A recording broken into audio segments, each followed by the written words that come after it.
Namaste and greetings. I, Shadia Zubair, researcher at IMPRI, Impact and Policy Research Institute.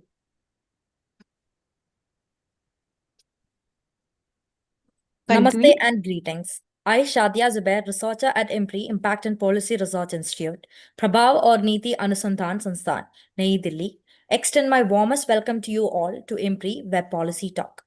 We are gathered here today for the IMPRI 7th annual series of thematic deliberations and analysis of union budget for the financial year 2026-27. As part of this series, we will be engaging in a panel discussion on gender, social inclusion, and union budget 2026-27. This discussion is organized by the IMPRI Gender Impact Studies Center under the IMPRI Web Policy Talk series. I warmly welcome all of you to this insightful deliberation and thank you for tuning in. The chair and moderator is Professor Vibhuti Patel Ji, visiting distinguished professor IMPRI, former professor TES. Today's expert panelists include Professor Paramita Saha Ji, Professor, Department of Economics, Tripura University; Ms. Deepa Pawar Ji, Founder Director, Anubhuti Trust; Ms. Aarohi Damle Ji, Senior Researcher, Center for Inquiry into Health and Allied Themes, Mumbai; Ms. Neeta Hardikar Ji, Director, Anandi, Gujarat; Dr. G. Umaji, Associate Professor, School of Gender and Development Studies, Indira Gandhi National Open University, New Delhi; Professor Neha Shah Ji, Associate Professor, LJ Institute of Management Studies, Ahmedabad; Ms. Supriya Jaan Ji, Grassroots Leadership and Knowledge Building, Koro, India. The conveners of the program are Dr. Simi Mehta Ji, Dr. Arjun Kumar Ji. To begin today's discussion, I am honored to invite Professor Vibhuti Patel Ji, Chair and Moderator, to share her opening remarks. We welcome you and over to you, ma'am. Thank you, Radia, for introducing the course, introducing the panel discussion, and also giving preliminary remarks. I welcome our panelists, very esteemed panelists, all 6 of them who have done a lot of work in terms of analyzing budgets and also at a ground level research and all. So, welcome Dr. Paramita Saha, Dr. Neha Shah, for Aarohi Damle, then Neeta Hardikar ji, Supriya Sonar, and our Professor G. Kumar. While discussing the Union Budget 2026-27 with regards to gender and social inclusion, we must place on record that for past 2 decades, civil society organizations, the research think tanks, and also the organizations have played pivotal role in providing evidence-based demand, organizing participatory bottom-up processes of need assessment, and communicated us and the demands of the people during the pre-budget period to all the finance ministry as well as the nodal ministries and in priority areas of budgetary allocation. It is distressing to know that none of the demands made by child rights organizations, Dalit groups, Adivasi associations, Feminist Policy Collective, Janagraha, or Janaswasthya Abhiyan Right to Education campaign have been included in the budget for past 6 years. Feminist Policy Collective pre-budget consultations of economists, social science researchers, practitioners at the grassroots level, provide profile of ground realities and transformatory budget recommendations.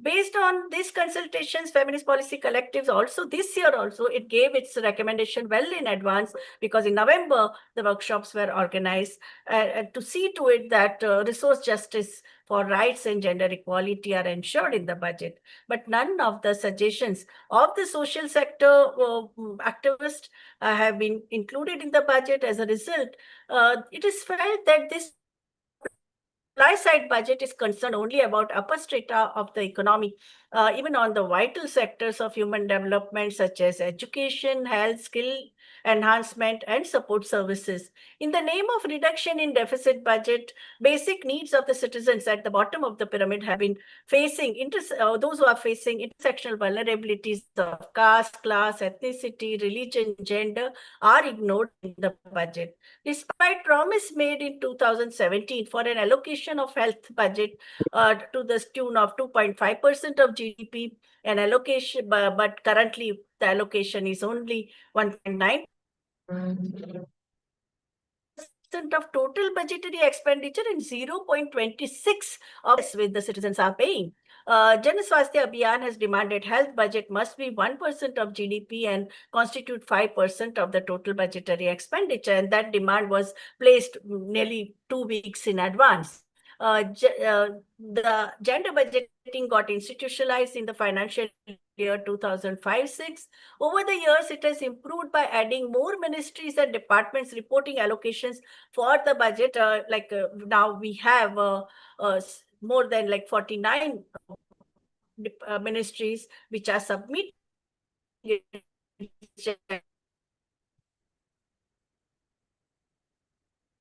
budget. And what we have seen is that as a result, so gender budget is happening. It is so many new schemes have also come as a result of the demand of the people and also by the women's organizations and gender economists. So part A of the budget, which is 100% for women-specific schemes. Part B is from 33 to 99% allocation for women, and part C, which is below 30% of allocation in various schemes. So what we see that in the current budget, when the budget allocation is 9.6, which is 5 lakhs crore more than which comes to the 5 lakhs crores, and it is more than last year's budget. And some of the concerns that have been expressed are supports to the Vyanjan and also focus on rural development is also claimed. But now let us see, we have an expert here who would tell us more about it. And central government has prioritized women's empowerment in terms of safety, which they have shown Beti Bachao, Beti Padhao, Sukanya Samriddhi Yojana, Mission Shakti, Sambal and Samarthya, and also Pradhan Mantri Ujjwala Pradhan Mantri Awas Yojana, Nirbhaya funds, all are there. But what we see is that massive underutilization of these funds. That is another issue that has been brought out by the organizations. And also the digital connectivity, the mandatory requirement for any of the government schemes, that has also caused major concern to the grassroots organizations because so many people are left out. So here we have 7 expert panelists, Professor Paramita Shah, who will enlighten us about macroeconomy and the gender budget of northeastern states, Professor Neha, who will focus on education, health, and other macroeconomic parameters and public economics, Ms. Neha Hardikar, who will speak who will enlighten us about the gender budget on women in agriculture, how the digitalization has had impacted women in the anti-poverty schemes and the livelihood of the marginalized sections. And we have Supriya Sonarji, who will talk to us about the WASH budget and also the basic needs of the livelihood needs of the women at the grassroots level. And Ms. Aarohi Damle, who has worked on this issue of gender-based violence. She will provide the dissection of the allocations made for addressing gender-based violence, and also Dr. G. Uma, who will speak to us about the overall impact of the budget and with special focus on women in informal sector, because 94% of the workforce is in informal sector. So my first question is to Professor Paramita Shah, that does the union budget 2026-27 encompass the demands of all sections of the Indian economy? Can we call it intersectional, participatory, gender responsive budgeting? Can you provide your arguments about that? And also, does the budget address gender needs and the demands of people of the northeastern states? Over to Professor Paramita Shah.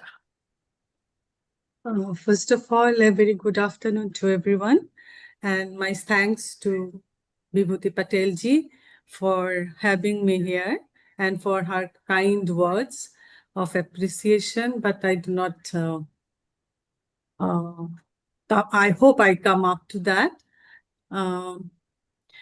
Actually, when I was looking at the budget and trying to make the PPT, I was looking at the last year's budget also, and it seems so similar. I could have just made.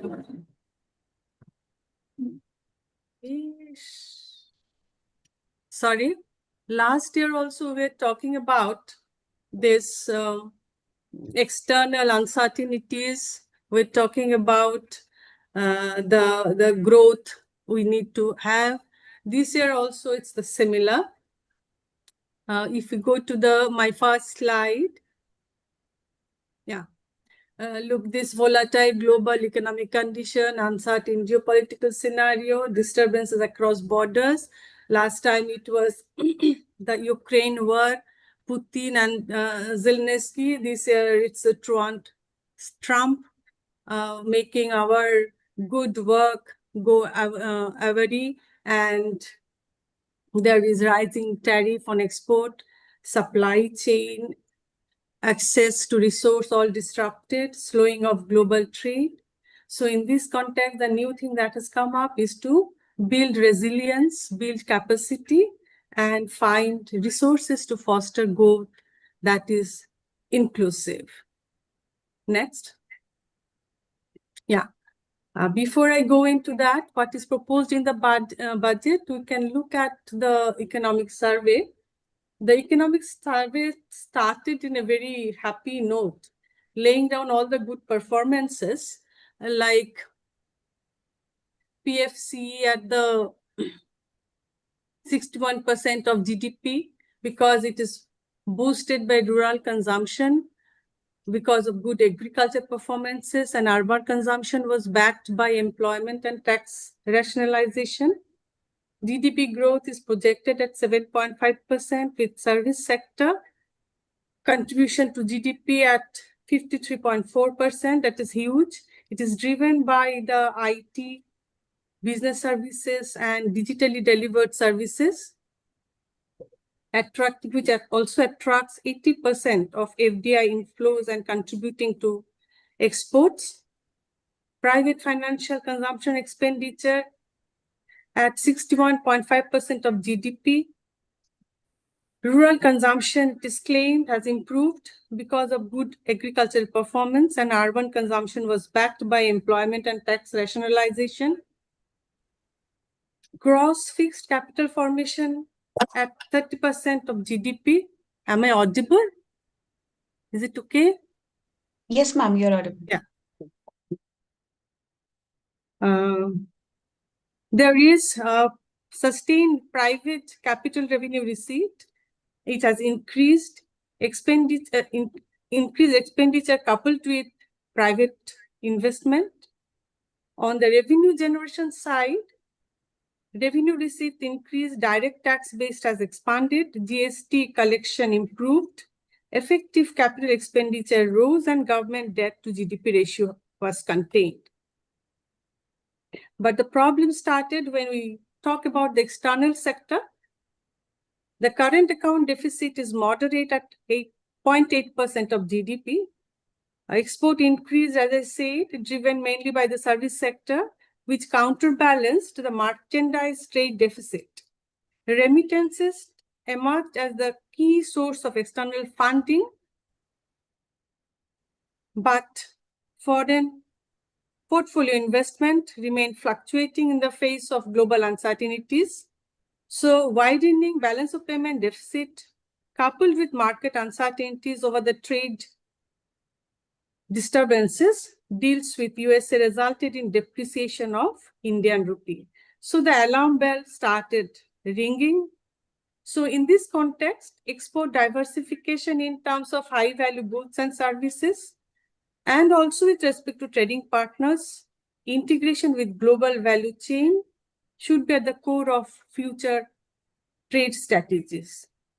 Social sector initiatives and targeted welfare schemes, according to the economic survey, expanded access to services led to reduction of poverty levels and improvements in key health and education indicators like life expectancy, the IMR, gross enrollment ratio, indicating gains in overall health outcomes like maternal and child health, access to education, and human capital formation. All these underscore the role of inclusive growth, sustained social sector investment, and welfare measures for the foundation of a resilient economy. Next. Yeah. The normative frame of all these was earlier also Sabka Saath, Sabka Vikas, but this time the finance minister opened her budget speech extolling the prime minister, saying that we should all shun the ambivalence to take decisive action. Actual reform should be initiative instead of rhetoric, and interest of people should get priority instead of populism.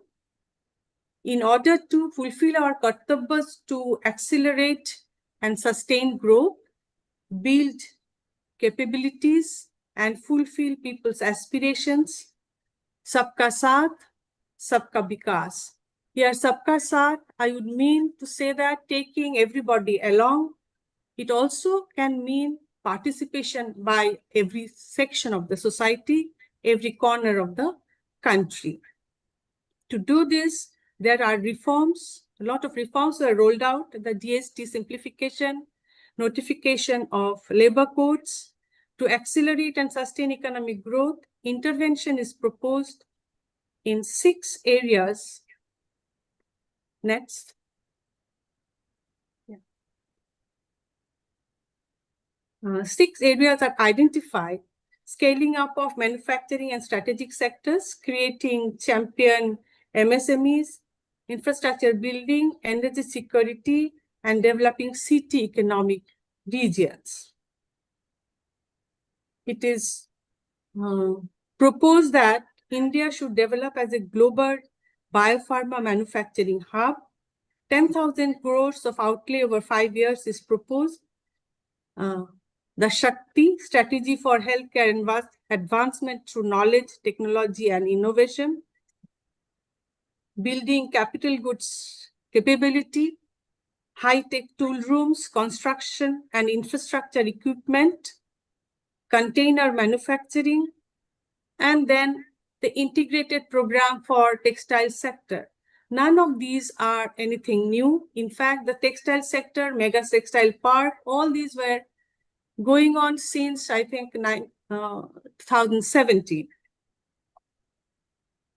Next.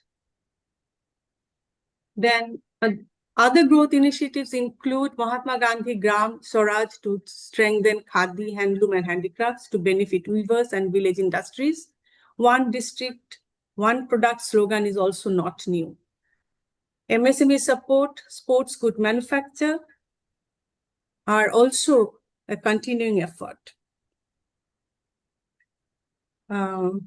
For creating champion MSMEs, setting up of SME growth fund, topping up self-reliant India fund that was set up in 2021 with 2,000 crore, providing liquidity support through trades in trade receivable, electronic discounting systems that enables MSMEs to convert their trade receivables, that is unpaid invoices, into cash by auctioning them to banks and financial institutions. Thus, digital technology is leveraged for all sorts of programs. Professional support to the MSMEs are to be provided by corporate mitras, accredited para-professionals trained at professional institutions like ICAI, ICSI, ICMAI, helping the MSMEs in compliance at affordable cost. This creating some employment for youth. Cities are recognized as engines of growth, innovation, and opportunities and will receive focus in modern infrastructure and amenities. City infrastructure development in Tier 2 and Tier 3 cities with over 5 lakh population is proposed. Infrastructure Risk Guarantee Fund will be provided to partial credit guarantee to lenders to encourage private developers. City economic region to be designed as agglomerations. In this respect, high-speed rail corridors between cities at growth connectors, Mumbai, Pune, Hyderabad, Bangalore, Chennai, Delhi, Varanasi, and Siliguri from east to west. And next, so I call it a budget which reflects continuity and consolidation. If we look at the macroeconomic indicators of fiscal deficit, revenue deficit, primary deficit, all are declining over time, and fiscal management is done well, and with capex at 12.2 lakh crore, so expenditure is not compromised, but all efforts to ease of doing business and all creating facilities and amenities gives us an impression that it's trying to only or catering to only the supply side of the economy. Next. If we come to the question of inclusion, in this budget, Sabka Saath, Sabka Vikas is looked up. Last year, it was the Gyan. Now, it is the increasing farmers' income, empowering the Bangjan, empowering the vulnerable, focus on Purvodaya states and Northeast region. I will try to go, it's not possible to go into each and every scheme that is proposed. I will selectively look at things how they are. To achieve sustained growth based on youth power, job opportunities and favorable conditions for self-employment needs to be in place or created. Here, services sector is to provide the pathway to fulfilling aspiration of youthful India.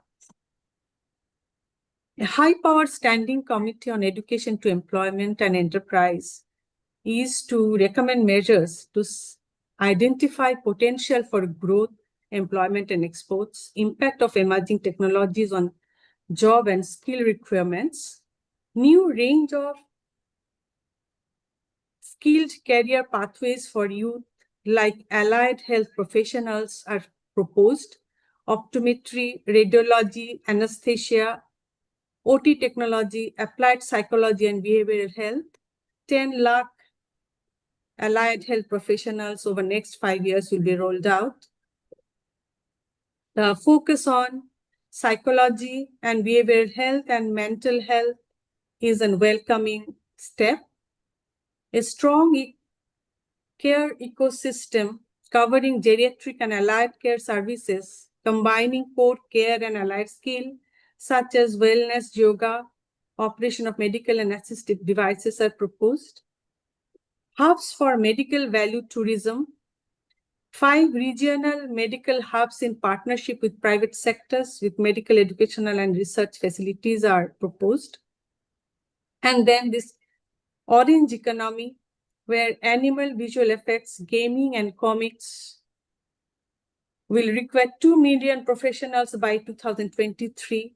AVGC content creator labs in 15,000 schools and 500 colleges are proposed. 5 university townships with multiple universities, colleges, research institutions, skill centers, and residential complexes. 1 girl hostel in every district is proposed as United Kingdom is allowed to set up campuses in India. This only seems logical. Tourism is another sector with potential to generate employment. One National Institute of Hospitality proposed to be built up. A pilot scheme for upskilling 10,000 guides in 20 iconic tourist sites. Then destination designing of sustainable trekking and hiking, mountain trails in Himachal Pradesh, Uttarakhand, Jammu and Kashmir in Eastern and Western Ghats, turtle trails along coasts of Odisha, Kerala, Karnataka, bird watching trails in Andhra and Tamil Nadu. Heritage and cultural tourism combined with immersive storytelling and technologies are expected to employ people and attract tourists. Higher share of revenue empower the states to design these policies as per their own requirements. The employment guarantee schemes of MG and REX has been revamped into Viksit Bharat Guarantee for Rojgar and Ajivika Mission, with the guarantee of 125 days of work. However, state governments need to cover 40% of the cost, which is going to be difficult for many states. Next.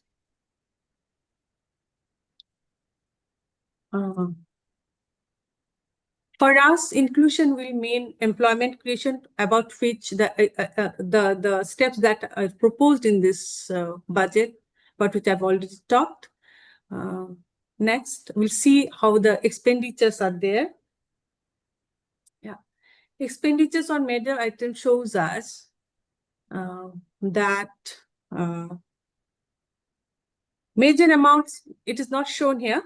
I have only identified those items which relates to inclusion more directly, and the social sector expenditure, which are the major buildings blocks for the economy, like pensions, rural development, agriculture and allied activities, education, health, social welfare, and development of the Northeast, because I'm told to talk about the Northeast. The percentage share of total major part of expenditure are spent on, on interest payment, transport, defense, etc. Pensions, on pensions, we spend 5.54%, and rural development 5.11%. As you can see, education and health, as Madam VIBHUTI Patel was also telling us that the amounts or the proportion of expenditure spent on education and health is meager. And much is being talked about development of Northeast. The expenditure on donor, Department of Northeast Development, is 0.13% of the total budget. And we can understand where we stand. Next. Yeah. Now coming to the gender budget statement in the statement 13A, B, and C. We know already that in the gender budget, the part A are those schemes which have 100% benefit to women, part B 30 to 99%, and part C up to 30%. If we look at the gender budget, kindly see that the second and the third column, 2025-26 budget estimate and 25-26 revised estimate, all items in the third column is less than the second column, which means that the allocated amount was not spent.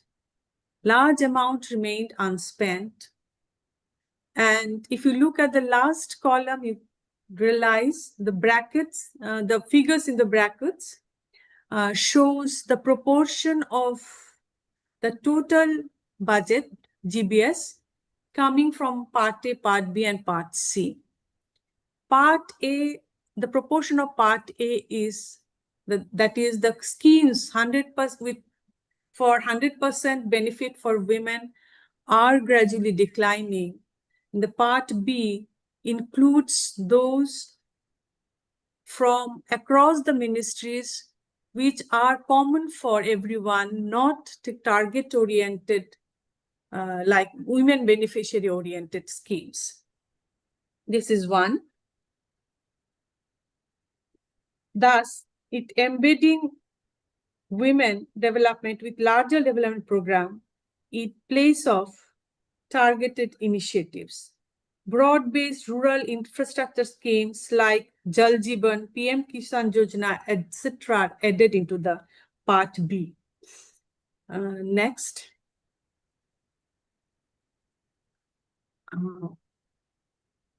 These are the schemes under Part A from different departments or different ministries. You can see that schemes for safety of women, there are outlays from police, from road transport and highways, safe tourist destination, all these. Then we have PM Awas Yojana for urban and for Gramin. One comes under Rural Development Department, one comes under city government. Similarly, LPG connection with poor households, Deen Dayal Antodaya, Rural Livelihood Mission. Yeah.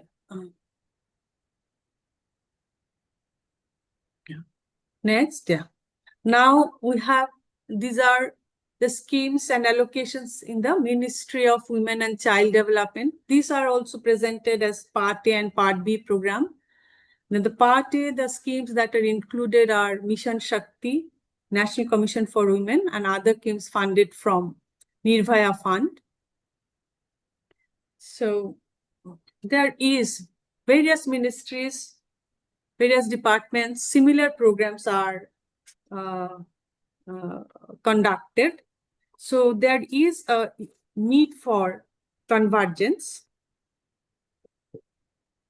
For example, different ministries running similar schemes, for example, in skilling, both Ministry of Women and Child Development and Ministry of Skill Development run the programs. So there is a need for convergence, and also it's not about allocation, it's also about implementation. Next. Statement 12 is about welfare of children and the budget for children. Here also, it's presented as Part A, Part B, and Part C. Children form a sizable portion of population. Nearly 27% are of school-going age. Share of budget for children has increased marginally from 2.29% to 2.47%. You can see Part C allocation has gone up from 7,142 in 24-25 to 15,344 due to inclusion of Jal Jeevan Mission allocation for in this category. Achha. PM portion has increased by only, I have not mentioned the scheme separately, but the data shows that it has increased by only 2%. If we look at the health indicators like stunting, wasting, anemia among the children, this is highly inadequate. 35 point, NFHS 5, 35.5% of children under 5 years are affected by stunting. 19.3% wasting are prevalent, which is highest globally. Anemia is also rampant. Next.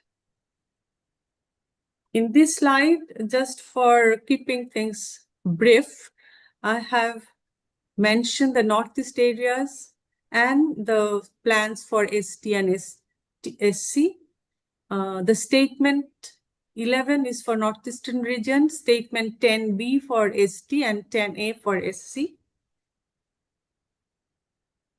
And the figures do not are the aggregate of expenditures or outlays made in every ministries that is given in the statement for Northeast region under 11, for the STs under 10B, and for the SCs under 10A. This is not the ministry's allocation. Donor is a ministerial allocation of 6,812 crores, higher than the previous year allocation of 5,915 crores.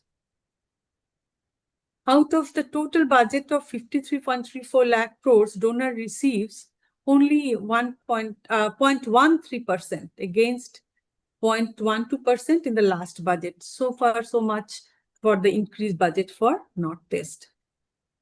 Northeast is looked as integrated with the Eastern region through the larger plan of Purvodaya and poised to benefit from the Siliguri corridor that is being proposed, a part of a broader development vision. Proposals for connectivity, tourism, and local industries are there. It is said that development of Buddhist tourism circuit has the potential to draw visitors from Southeast Asian countries. Tourism growth in turn catalyzes jobs in hotels, travel services, transportation, local craft markets, and environmental conservation, especially in areas where alternative employment opportunities are limited. Urban development has emerged as a priority area in the budget. A dedicated allocation of 5,000 crore has been earmarked for development of Tier 2 and Tier 3 cities, as I have already noted before. Including the cities includes several from the Northeast: Guwahati, Dibrugarh, Silchar, Imphal, and Agartala. The funding received under this may be utilized for public transport system, waste management and sanitation, digital governance platforms, affordable housing, smart infrastructure. By strengthening urban ecosystem, the budget aims to create regional economic hubs that generate employment and reduce migration to the metropolitan cities. Now, looking at the tribal subplan or statement 10B, the German program for particularly vulnerable tribal groups, under which 6,351 crore was to be spent across ministries in 2025-26, only 3,997 crore was actually utilized.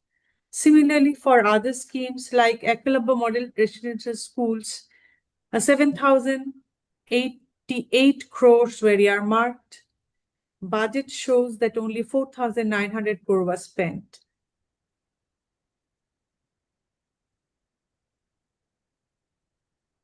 A significant portion of funds for pre-metric scholarship for tribal students remain unspent.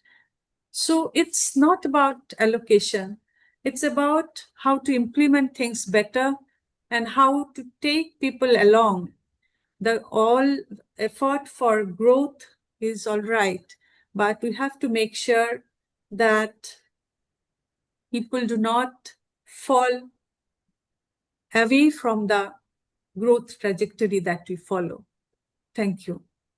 Thank you, Professor Paramita, for providing such an important, exhaustive macroeconomic view and locating the budget 26-27 in that context. The major highlights of your presentation that first of all, it's a very elitist bent of the whole budget.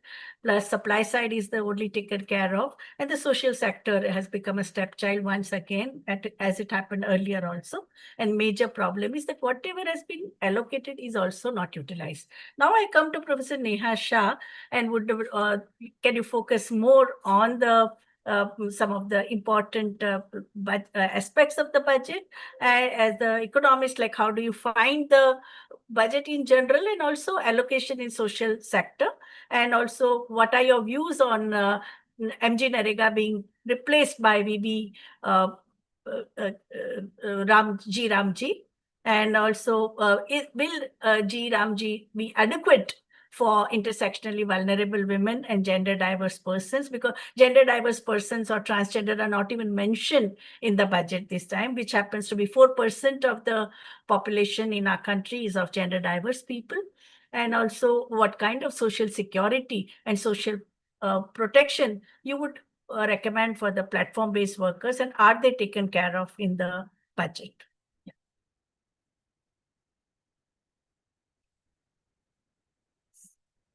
Over to Am I Dr. audible now? Yes, yes, you are on. Okay. Thank you very much, Vibhuti Ben. Little Uh, closer. Thank you very much, Vibhuti Ben. Is it clear? Now my voice is clear? Yeah. Yes, ma'am. And are my slides visible? My Yes. screen visible? Yeah. Okay. So thank you very much, Vibhuti Ben, for inviting me. Thank you, IMPRI, for organizing this and developing such an interesting, thought-provoking discussion every year with reference to budget. Uh, my focus is going to be about what is importance of social inclusion, right? And as right now Viptiben said, that social sector has always been given a stepchild treatment. So in that context, we must understand what is its importance and why we need to correct that particular approach. Uh, okay. Uh, so first Little of all, louder, huh? You're very faint. Your voice is very faint. am I still faint? Hello? Now it's okay. Now it's okay. Okay, so I'll keep the mic. Is this okay? Yeah. So when we talk about the social sector, uh, one must understand that, and we must acknowledge that this particular sector is important in terms of like, giving a lot of employment. Is my slide visible? I'm not able to see my own slides. Slide is visible. It's in working mode. You can make it in slideshow mode. And also, please speak louder. Yeah. Your voice is for like break. Okay, just give me half a minute. I think Because I'm not able to see my own intermittently slides. we lose out. Yeah, on your, yeah. It's not consistently Okay. audible. Yeah.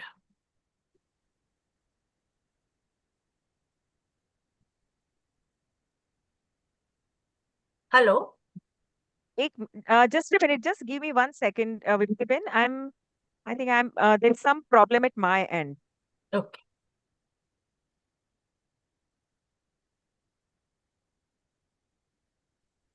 Okay, is my slide visible? And am I Yes. audible now? Yes, both. Click on the cusp. Ah. So it will be in Yeah, but it is just changing. Okay, not is working. it the Eh, full no, screen no, now? Yeah, it's fine, fine. Right? Okay. Yeah. Yeah. So when we talk about the vulnerable sections of the society or the weaker section of the society, I think the focus is badly needed over there. For the not just for the welfare purpose. Of course, the welfare aspect is important because I mean we have to consider the vulnerability of this section and have to keep them afloat. But besides, there are pure economic reasoning for that. uh, they are important resources of the economy, and so in order to improve the production function of our economy, I think we need to strengthen their capabilities. We need to integrate them into our economy by improving their human capital is also very important. Same section of the society which is still their capital, even if we look from the current economic structure, uh, they are also creating they're also potential consumers whose potential consumption capacities are not yet fully utilized.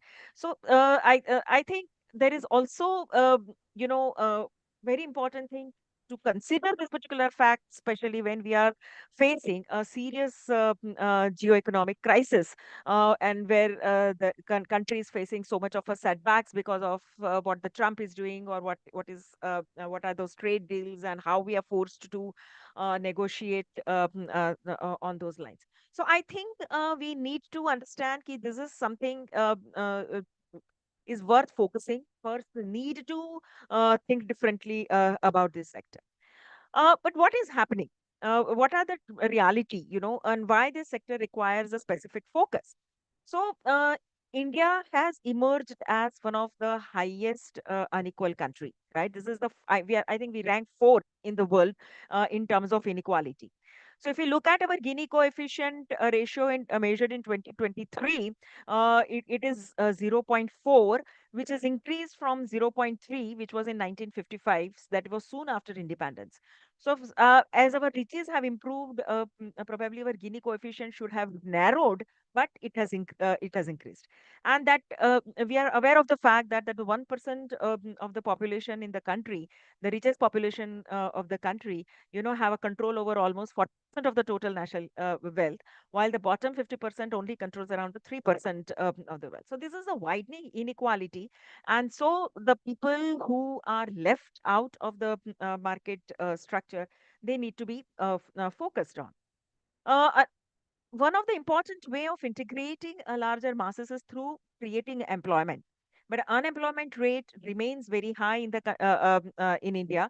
Right now it is around 6.8% in January 2026, but last throughout year it has varied between 4.8 to 6.8, which is reasonably high.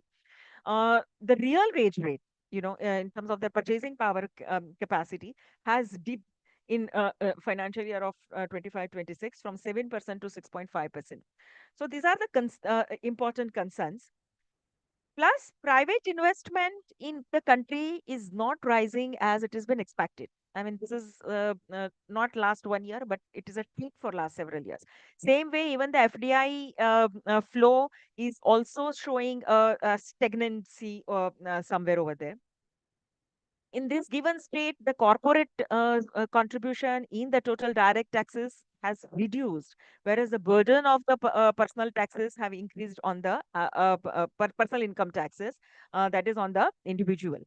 These certainly sets up a ground to ask a question that what is the redistributive justice role that the fiscal policies are supposed to be playing? That is one of the very important role the fiscal policies are supposed to be playing.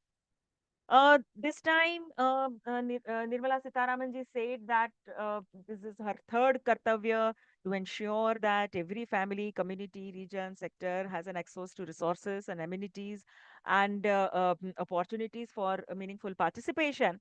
And she linked it with Sabka Saath, Sabka Vikas, right? So broadly, she was trying to say ki, like the government do care for the masses, the weaker section, and they want to reach out to the weaker section. But if we analyze the government's policies, and especially this with the reference to the fiscal policy and the current year budget, we need to ask several questions. That what is happening to the economic structure? Is India's mainstream economy able to take care of and integrate the weaker section of the society? What are the government efforts to integrate this weaker section of the society into the mainstream? And how the welfare, if that is not happening, then how the welfare measures are doing? So that if we answer this, we'll get to know exactly whether the intention of Sabka Saath, Sabka Vikas, is addressed or not. So when we talk about the various government schemes, or the major government focus of this particular budget, so we see that, okay, that government wants to boost the investment. And I mean, as Professor Paramita also said, it seems to be more of a supply side budget. So in that particular process, like capital expenditure worth of 12.2 lakh crore of investment is being projected. But if you look at the details, the major chunk of these investments are focused on railways. And even in railways, there are 7 high-speed corridors have been announced, right? On roads and highways, where the national highway and express highways are getting emphasized, ports and waterways. In manufacturing, Neha Ben, again, please speak louder. Your voice is low. Yeah. okay, sorry. Again, in case of manufacturing, there is a lot of emphasis on semiconductor, rare earth corridors, electronics, biopharmacies, and textile. Except for textile, rest of all sectors are mainly capital intensive sector. Uh, so these are focuses which the government has given, where there are very little chances of more of an employment generation. And without employment generation, it is very difficult to integrate the masses into the mainstream economy. There is an emphasis this time on the small scale enterprises, which categorically the Nirmala Sitharamanji said and mentioned that the sector is essential for employment generation. But the budget allocation for this sector is 10,000 crores in terms of the growth fund, which seems very, very small considering the number of SMEs that we have and number of SMEs which are struggling to get capital clearances. They're struggling to get their marketing done. So for that growth purposes, 10,000 crores means you are not even reaching out to the 10% of the total SME sector. Right. So if we look at our broader objective that what of the economy, we want to maintain a balance between a high growth and integrate the weaker section of the society. It seems that these two objectives are not aligning looking at this basic structure in which the budget is prepared. Okay, so now comes the second aspect, that if basic mainstream economy is not able to support or has a very little chance to integrate the larger masses, then what are the focused area for that generates the employment? So we come to two, three important points, right? One is MSME. As just now I said that 10,000 crores rupees of fund has been allotted, which is highly inadequate. So though it has been acknowledged that it is important for employment generation, but that is highly inadequate. Second, there is no clarity how this 10,000 rupees, 10,000 lakh crore rupee of fund is going to be spent. So we do not know that, what kind of multiplier effect it will generate through MSME.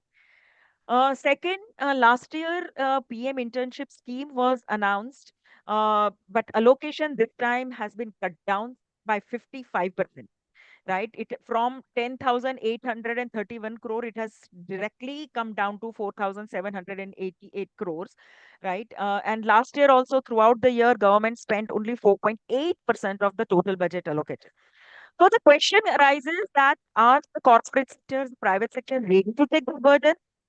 And second, the way the schemes are designed, which gives only the 5,000 rupees per month stipend, are our young people, is this upcoming generation ready to accept this paltry amount? Or, is this, can they sustain on this paltry amount? So without that, obviously, like this kind of a scheme, which was quite celebrated last time, cannot sustain. And we are seeing the results that it has not sustained. And this time, by cutting down the 55% of the allocation, government itself has acknowledged that this scheme is not sustained. Then comes to another important aspect of the employment, that is Manarega, now which is now been said, Viksit Bharat Ji Ram Ji. Right, and there are two important problems with these schemes. One is that now the component of right which was there in the Manarega is now been removed. So it is completely a scheme. If government wishes to selects a particular area where the scheme is to be operated, only in those areas the schemes will be operated. So the other area, people do not have a right to go to the government and demand the employment, right? So that way, this is a very, very important setback to the masses who were demanding employment and, making a government accountable for providing them some kind of an employment. So that is a very major setback for the movement from Manarega to Viramji.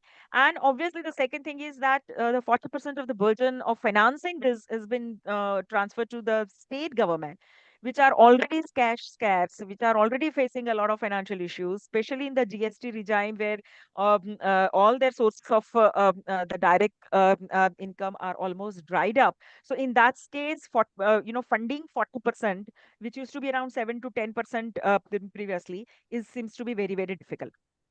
So that way, these two issues are widely discussed right since this transfer has happened from Banarega to Viramji. Now, this is the first budget where the G-Ramji scheme budget has been allocated for 125 days of employment. And that the budget is uh, 95,692 crore. And the people who are working directly with the Manrega scheme says that if you do have to fulfill the promise of providing 125 days of employment to the people, you at least require 2.30 lakhs of rupees of 2.30 lakh crores of rupees of budget for that. Comparing what is been targeted and what actually is allotted, there is a serious mismatch between the two. If we look at the other schemes over here, Manarega, obviously, like it is, government is in the mood to phase it out, and so I mean, allocation has been reduced. But if we look at the other scheme also, the Pradhan Mantri Gram Sadak Yojana, which is for the capital, matlab building the infrastructure, allotted budget was 19,000 rupees. It has been repeated this time. But actually from 19,000, only 11,000 were spent. Same way, Pradhan Mantri Awas Yojana, again another infrastructure-based scheme, where the allocation, matlab, there was a highly understanding of this particular allocation, and so almost similar amount is repeated in this year. Jal Jeevan Mission, which is like providing the clean drinking water. Only 25% of the budget allocated last year was spent, and again, like allocation was 67,000 rupees, spent was only 17,000. And again, as we see that this year, again, the government is almost repeating. It is not even adjusting for the rate at which inflation is growing. So these basic schemes, which are like, developing infrastructure in the rural area or providing employment in the rural area, seems to be highly neglected. They are not, seems to be serving the purpose. In general, Please speak India, louder. Loud. in general, if you see that the India span has shown that trend of social sector expenditure has gone down, which has marginally improved this time. But again, we cannot say anything because ultimately, how much of that is government going to spend, that will decide exactly what is the situation, right? So if you look at the core social sector, how the budget is like doing in health. Only 1.99% of the budget, matlab, GDP is allotted. Education 2.40, agriculture only 2.63. So again, our old pattern that these all sectors gets a low fiscal priority continues. Public health spending by the center remains at 0.27% of the GDP, which is far below of what is recommended in the national health policy. The education spending stands at 2.40% of the total budget, at around 0.35% of GDP, which is much below the 6% of the GDP that is committed or that recommended in the national education policy, right? So, and same is with the case with agriculture. It's declined, the share has declined from 2.71% to 2.63%.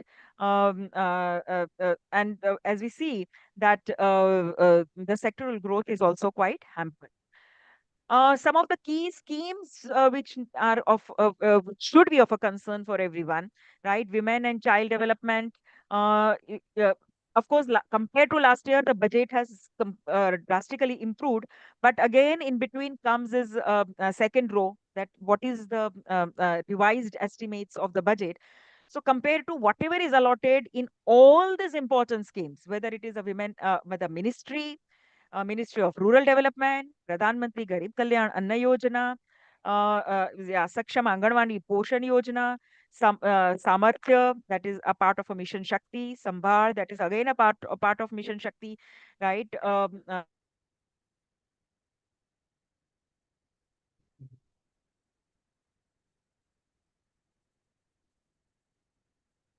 All these schemes, then what is the allocation itself is very poor, and even from the poor allocation, where a very limited allocation, now the spending is also very little. So ultimately, what is going to the end user is very, very limited.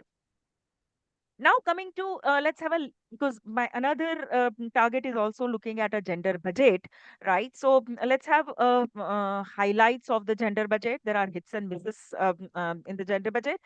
So first, yes, the allocation is approximately 5 lakh crore for the welfare of women, and that has increased from last year 8.86% to now 9.36% of the total budget. So that is one area where we are seeing a clear rise in the budget allocation.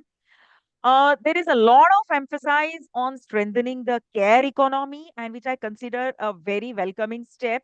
And that is because we have been always talking about that care economy eats up a lot of women's time and affects the time budget, and so that is directly linked to the unpaid work. So if government is emphasizing on building a ecosystem for the care economy, right, where they are proposing to train 1.5 lakh multi-skilled caregivers that includes geriatric care, child care, and allied care services. So that will certainly help the women and their workforce participation rate.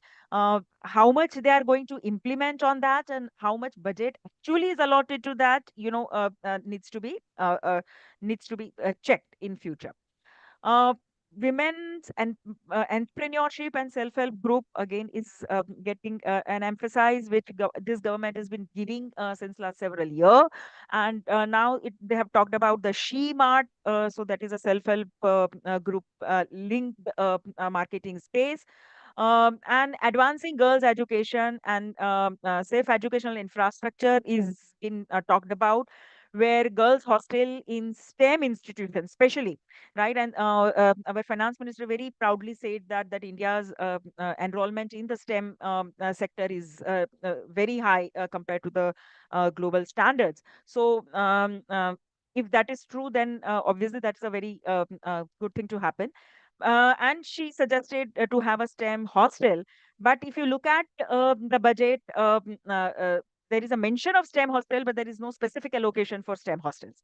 So right now, this is consolidated money is given to the women and child development department, in which how this money will be used for developing the STEM hostels. There is no clarity about that. So focus towards the intervention is aimed at labor market participation, asset ownership, legal economic autonomy, and leadership. They are missing in the budget. There is no mention of any kind of a scheme which tries to address these issues which women are raising. And reinforcing the centrality of child welfare, maternal health, and even the Divyangjan within the gender budget. So the total budget allocated includes the schemes towards this objective as well. So how much actually is going for the gender specific budget is not clear. Plus, when we talk about gender budget, it is like, as you asked, it is only about the women. We are not still not talking about the other genders and acknowledging the need for that, right? So women yeah, and women's economic participation is basically been reduced to the rural livelihood schemes and the entrepreneurial schemes. Otherwise, the women's participation and their role in the other forms is not discussed as a part of the total policy framework. Right. So here are some other trends which we must see. There is a training, education, and the training and research. Their budget is completely slashed. Total scheme for safety for women has also gone down. Cybercrime prevention against the women and children and the miscellaneous scheme, that particular head is missing. So safety is one of the important concern for women to go out and work and participate in the workforce, or even in the rural area, even for the education, right? Those funds are not doing justice to the objective, right?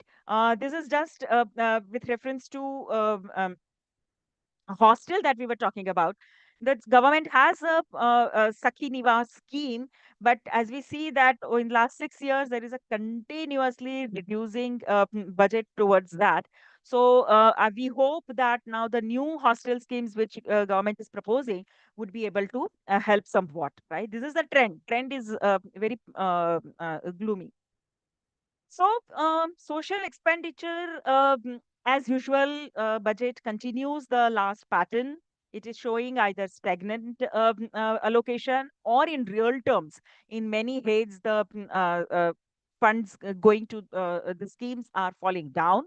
So it seems that the acknowledged the fiscal consolidation that this budget is able to attain to bring down the fiscal deficit to 4.3%.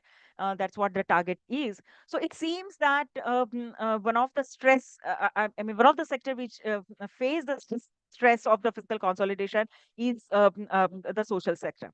Right. So that is something, matlab, uh, when we talk about 4.3% deficit, I think we need to analyze exactly how this government is able to cut down on its expenditure. So which are the area that have been targeted.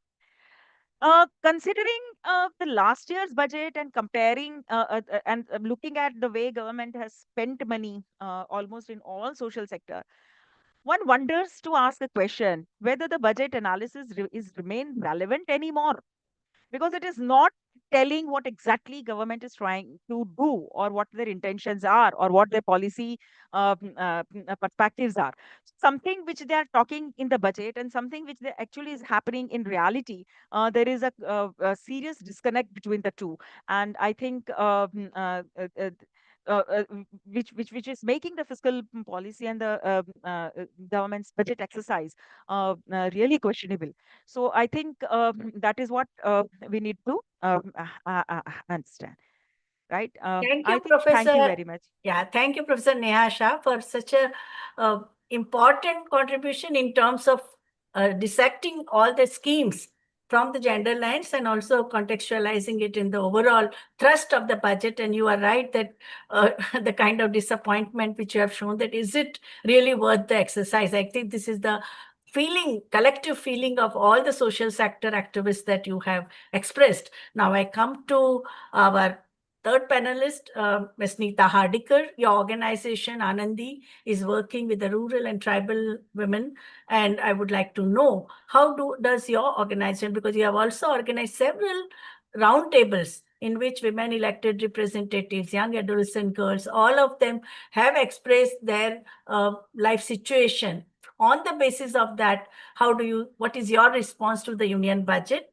And the major concerns that has emerged right from the time in the post-pandemic period is the question of linking of schemes to the digitalization. And is it a boon or bane for poor women? And how the National Food Security Act, NFSA, 2013 impacted poor women in all these years? And do we need to have a relook at the design of that NFSA?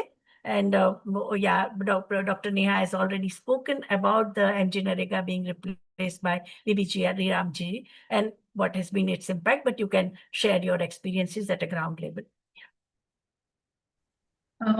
Thank you, VIBHUTI, and good afternoon to all panelists as well as all the participants here. Compared to what has been already said by three professors, my review to the points that have been asked here are based on the practice that I am part of and the organization I come from.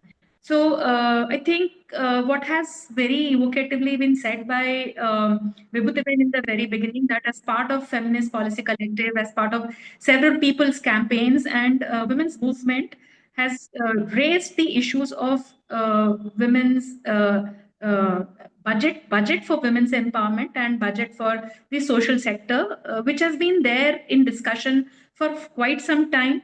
And as both Paramita ji and Neha Ben said, that a lot of it in this budget seems more of the same. It clearly shows that what was allocated earlier, there has been underspending. So the question is on the intent. A lot of times I wondered in last 6 days, when the word kartavya was used, did it mean that they are talking about the kartavya of the welfare state, or whatever has not been done is assumed to be the kartavya of the samaj? And I thought this was really pushing the whole responsibility onto people. Apna fodlo. I mean, do what you can do, but this is what has been this is what has been the focus of the economics, the economy, the finance ministry of this government. So I think a lot of the areas of social sector where we see marginal increase. What we also see from the previous year, there has been underspending. So the policy and the budget need to speak to each other, and there seems to be a gap in that. So broadly speaking, this is what my perception is of the current budget. There are no new flagship programs. There was an expectation that women farmers have been told since 2024 that what came as PM Kisan Yojana as a support to small and marginal farmers, women farmers would get at least double of what the current scheme is giving, which is 2,000 rupees in 3 installments to the farm landowners. Women farmers that amount would have really made a lot of difference. It is in past 3 budgets, we've not been hearing anything on that. So how much are we talking about those who produce food, the small and submarginal farmer women, who are in this sector in a very big number, and they are the ones who look after the food needs of the whole country. Somewhere this is being missing. Connecting this point to the point of how the NFSA, National Food Security Act 2013, is doing, I think there is a sense of achievement in most of the movement colleagues, women leaders from community, the Right to Food campaign, that over last the struggle which began in 2000 actually resulted into a legal entitlement under the National Food Security Act. I come from Gujarat, and in Gujarat, what we see that the act implemented in 2016 has now resulted into a lot of deletion of ration cards. Now, the deletion of ration card is one is allocating a budget, but at the same time, under the guise of reducing corruption, you are introducing some of the policies which are actually denying rights of people, rights that are the rights of the people. The deletion is happening in such a way that where there are no you are saying that the census has not been done for now almost so many years.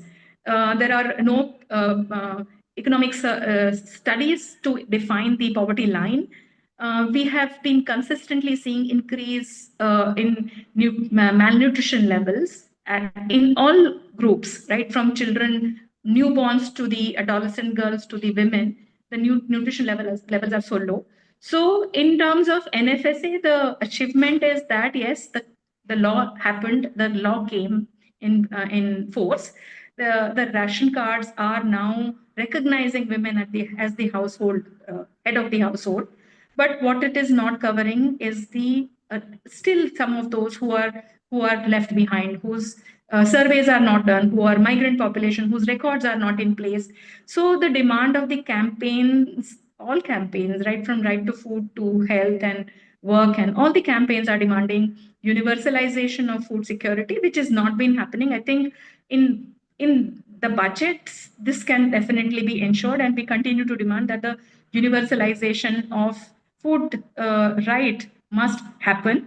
The second point that is actually denying is actually the biggest point in most schemes. And you asked me about how is digitalization a goal? I think many sitting here and many who are part of this consultation and discussion here would agree that digitalization in no ways has been of any kind of boon to except Sarkar, nobody else. So what one can see is that digitalization has led to denial of most basic rights.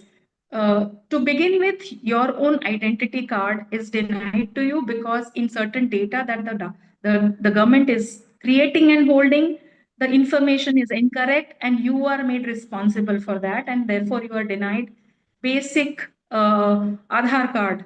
You are not allowed, you are not given your voter card because some of your names and your card don't match. In many cases in Gujarat, and I know for in many other states where the Right to Food campaign is active, that the cards become silent because the cardholder family has migrated out. We speak about one nation, one ration, but it is very, very difficult to find any positive responses to that.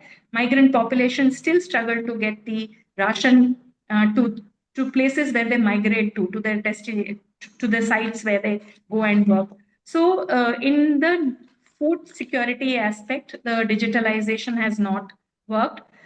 In fact, there have been the data that gets created in the whole digitalization process, and I see in this budget also a lot of focus on technology, a lot of focus on AI-based processes.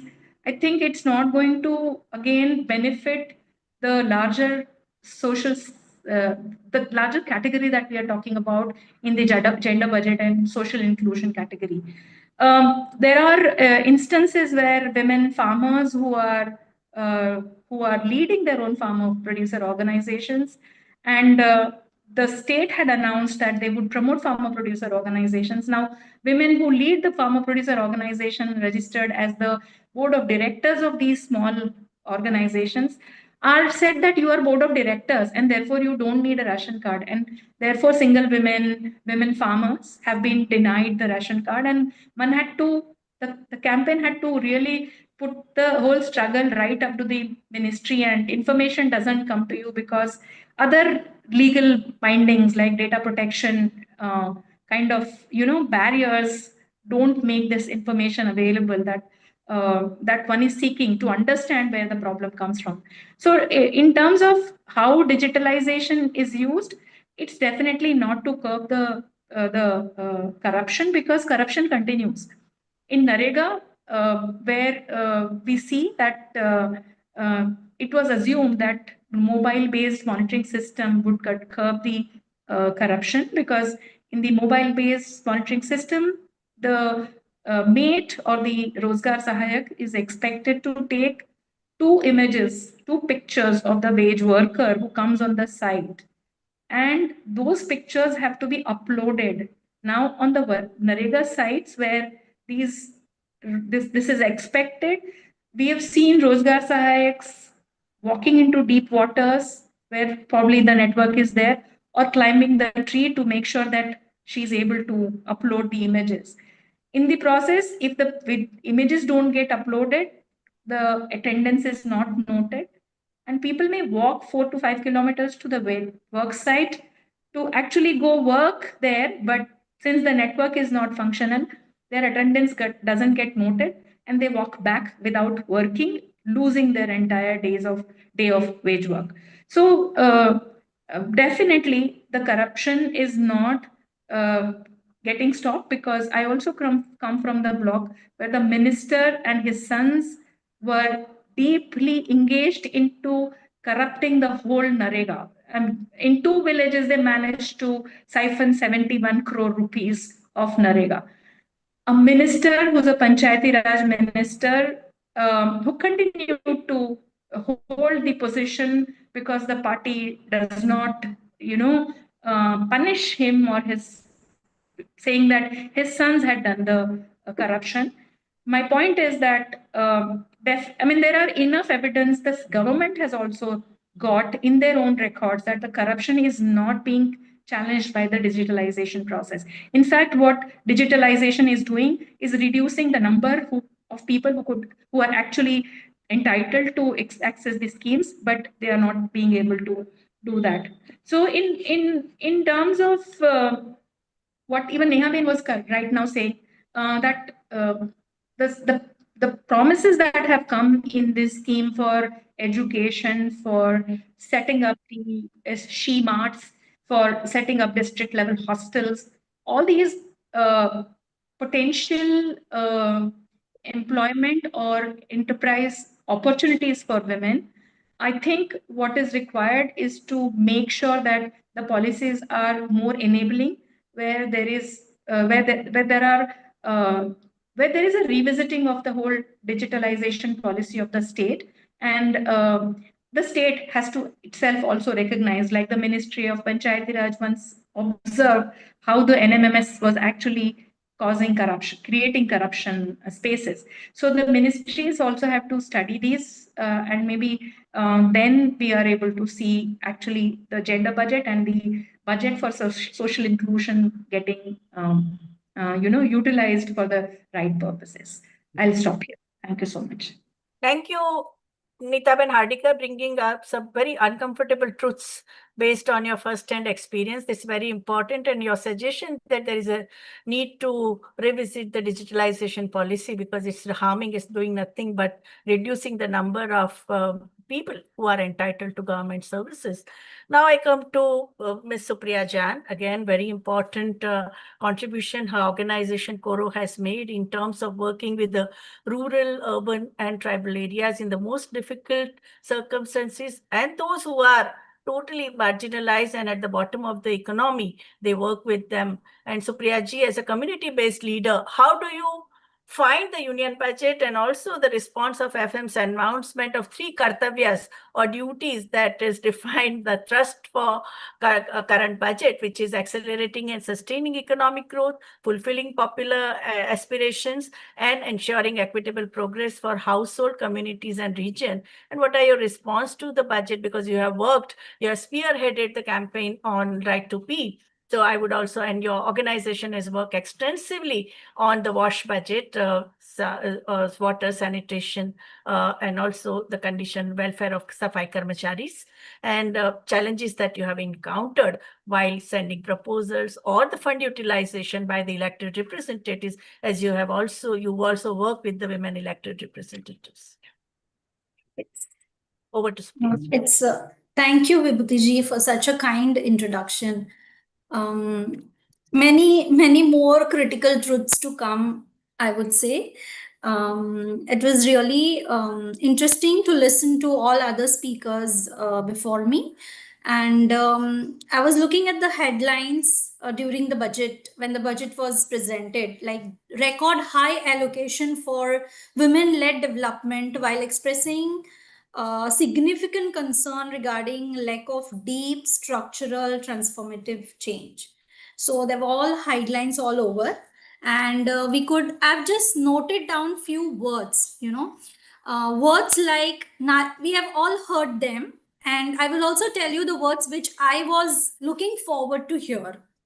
So words like Nari Shakti, Lakpati Didi, women-led development, Vikasit Bharat, Atmanirbhar Bharat, सबका विकास, सबका साथ सबका विकास, अन्नदाता, make in India, mission Jan Dhan, historic, precedental, and empowerment. These were the words we have been hearing in last 1 week, I would say. And also during the presentation of the budget. I would say we at the Grassroots were looking forward to hear the words like domestic workers, women farmers, gig workers, Dalit women, Adivasi women, single women, sex workers, marginalized communities, minorities, unpaid workers, trade unions. I was struggling to look at these words. I know there have been many analyses made by many different people, and these words they've been trying to highlight. But when we say record high allocation for women-led development, I also realized that there is total misalignment between intent and impact. मैं ना थोड़ा सा ढूंढने की बहुत कोशिश करती हूँ, कुछ तो पॉजिटिव मिल जाए, बट ऐसे होता है कि कुछ पॉजिटिव मिल जाता है और फिर रियलाइज हो जाता है कि नहीं, ये रिवाइज होने वाला है, जैसे कि माइनॉरिटी बजट्स, बहुत बार वो बढ़ता है, बाद में रिवीजन वो कम हो जाता है. तो these are the things which keep you every budget is a choice about who counts. These are the people, are they counted or not?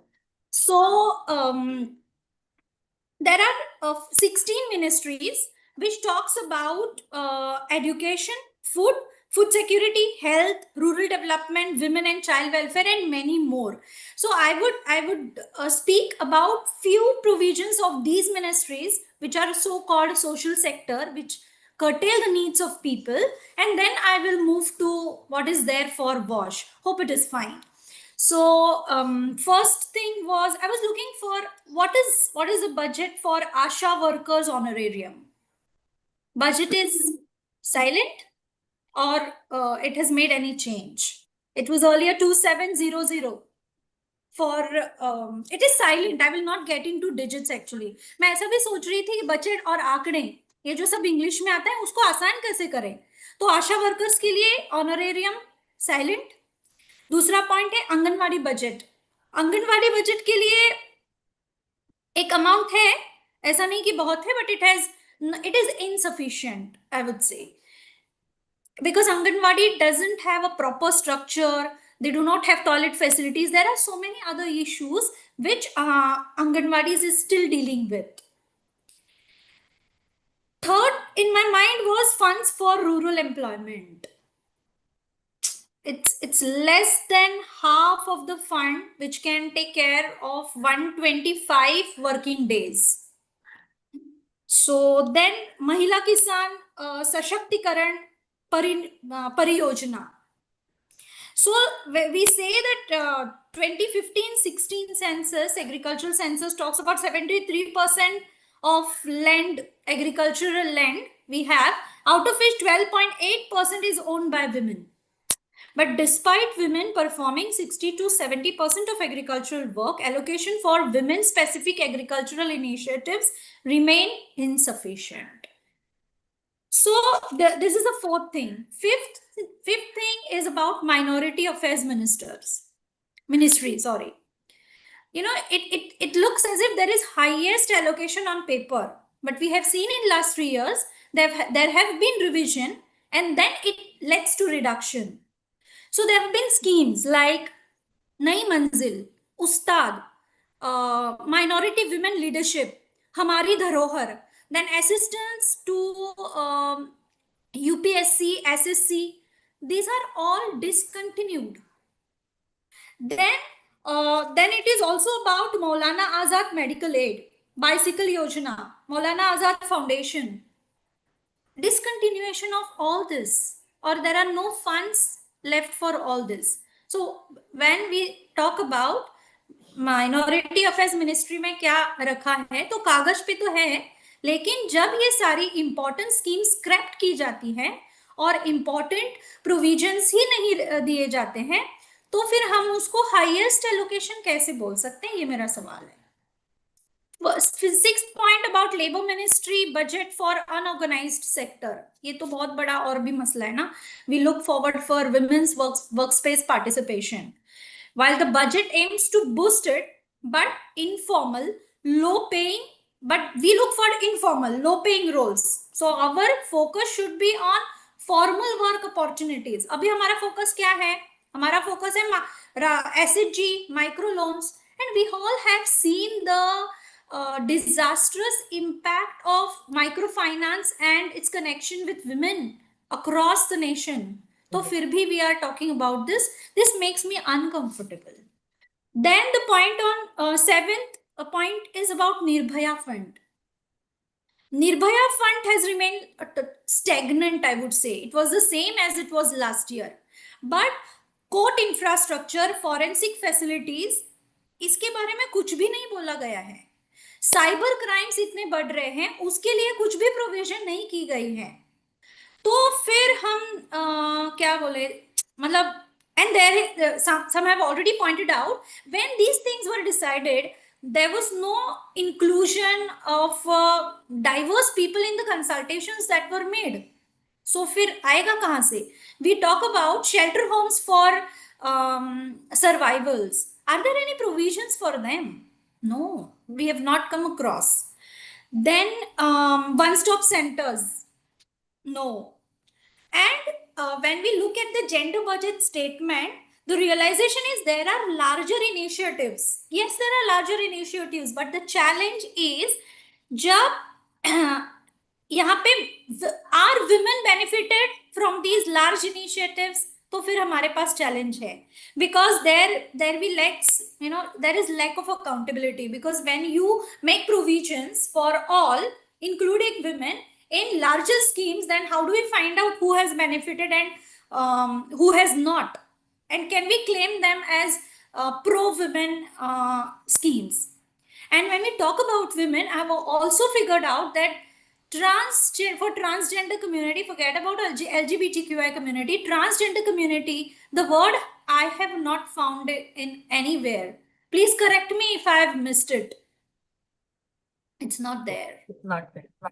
Maternity cash benefit scheme. Food subsidy, I will not speak because Neeta ji has already spoken about it. Allocation for widows, elderly, disabled person. Indira Gandhi Nation Widow Pension Scheme is rupees 300 per month. I mean, what should I say? And we are diverting funds for NTD-NT communities, PVTG communities, and we are getting back to Ladli Behna. So our NTD-NT community is not Ladli Behnas. They have not got this. तो हम किसके लिए provision करते समय किसका provision निकाल रहे हैं, क्या हमें इसकी परवाह है या नहीं है? तो next point of course PVTG जो PM Janman no fund allocation, I mean particularly vulnerable tribes के लिए कुछ भी फंड एलोकेशन नहीं है. I am like speechless. और एनटीडीएनटी के लिए 72 PVGTs and more than 700 tribes. And we have made for NTDNT and communities, there is a provision, I know, 30.30 crores, but we have seen that they remain unspent. और unspent का मतलब lack of need नहीं है. We need it, but we don't know whom it is reached and whom are actually मतलब जिसके लिए चाहिए वो exclude हो रहे हैं, वो देखने की जरूरत है. So we also work with NTD-NT and PVTG communities. What do we say to them? कि है भाई कुछ भी नहीं है. तो SC/ST community. Then there was a scheme PM Girls Hostel which is discontinued. But I've heard then working women hostels. It is also another question. But I've heard that district level. I think. District level hostels for girls have been announced. But हमें देखना है चाहिए कि in hostel में क्या वो जरूरतमंद लड़कियां हैं, उन्हीं को एडमिशन मिलेगा या किसको एडमिशन मिलेगा. So eligibility and all that will follow. It's an another discussion. So Eklavya model residential school has continued. Ministry of tribal affairs versus ministry of new renewable resources, उसमें तो it's growing and tribal affairs reduction. So ये सारी बातें हमें क्या बताती है? सबका साथ सबका विकास या किसका विकास? That's the question that makes me feel agitated. Because I'll make 3 points and then I will move to Wash. Tech companies get tax break. Children nutrition programs under funds. Corporation gets incentives. Care workers, unpaid workers, underpaid. Data centers gets priority. ये बहुत समझदारी से हमें देखना है कि data centers get priority. Mining industries, corridors, इसको भी priority है. Mining, industrial corridors, these are all priorities. Displaced communities don't get mentioned. Isn't that heartening? Abhi, this is more or less I was trying to look at from gender lens कि ये सारी 14-16 social sector ministries हैं, इसमें क्या provisions दिख रही है और क्या provisions missing है. So when it comes to next is about sanitation and frontline workers. ये लोग सफाई कर्मचारी जिन्हें कहते हैं frontline workers they are, and majority of sanitation workforce comes from SC background. We cannot deny it. It is caste based till date. तो अगर हम देखें कि if we were to look at the schemes, programs for sanitation workers in our country, Namaste scheme was introduced in 2023. Replacing earlier schemes called schemes for rehabilitation of manual scavengers, SRMS. But हुआ क्या है? This replacement entirely erased human rights issues and aspects from sanitation work, made it entirely an issue of mechanization of sanitation. Allocation under Namaste for year 2026-27 is 110 crore, which was 130 crore in last financial year. It's also, we need to also recognize October 2023 में एक judgment आया था, landmark judgment था वो, Dr. Balram Singh versus Union of India. Supreme Court ordered nationwide survey of people engaged in manual scavenging, which was supposed to be completed by 2024 October, but it is yet to be completed. So it raises a serious question on the power of the Supreme Court, along with shallow intention and denial of justice by the states to deliver justice to people engaged in sanitation work, especially manual scavenging. And अभी तो हम बात कर रहे हैं toilets की, drinking water की, manual scavenging की, but hundreds of women who are engaged in garbage picking, segregation, and cart pulling work, they have reportedly, there are different health issues, but I want to see where are all of them, you know, in this WASH budget. Are they being seen anywhere or not? And when we talk about WASH Gramin has got some budget. It has been restored, but when it comes to Swachh Bharat Abhiyan urban 50% reduction, क्या करेंगे हम? शहरें इतनी over populated होती जा रही हैं, और उसके लिए अगर 50% बजट रिडक्शन हुआ है तो हम इसे कैसे देखेंगे? जल जीवन allocation for Jal Jeevan mission, SWM Gramin, they have pushed back to mission mode level, and even as revised estimate of 25-26, large amount remain unspent and slow progress on the ground. Unspent की अलग वजह है, उसका अलग discussion हो सकता है. Unspent, this is a good reason, you know, it's unspent, so it's not needed. क्यों देना चाहिए? Restore करो या reduce करो.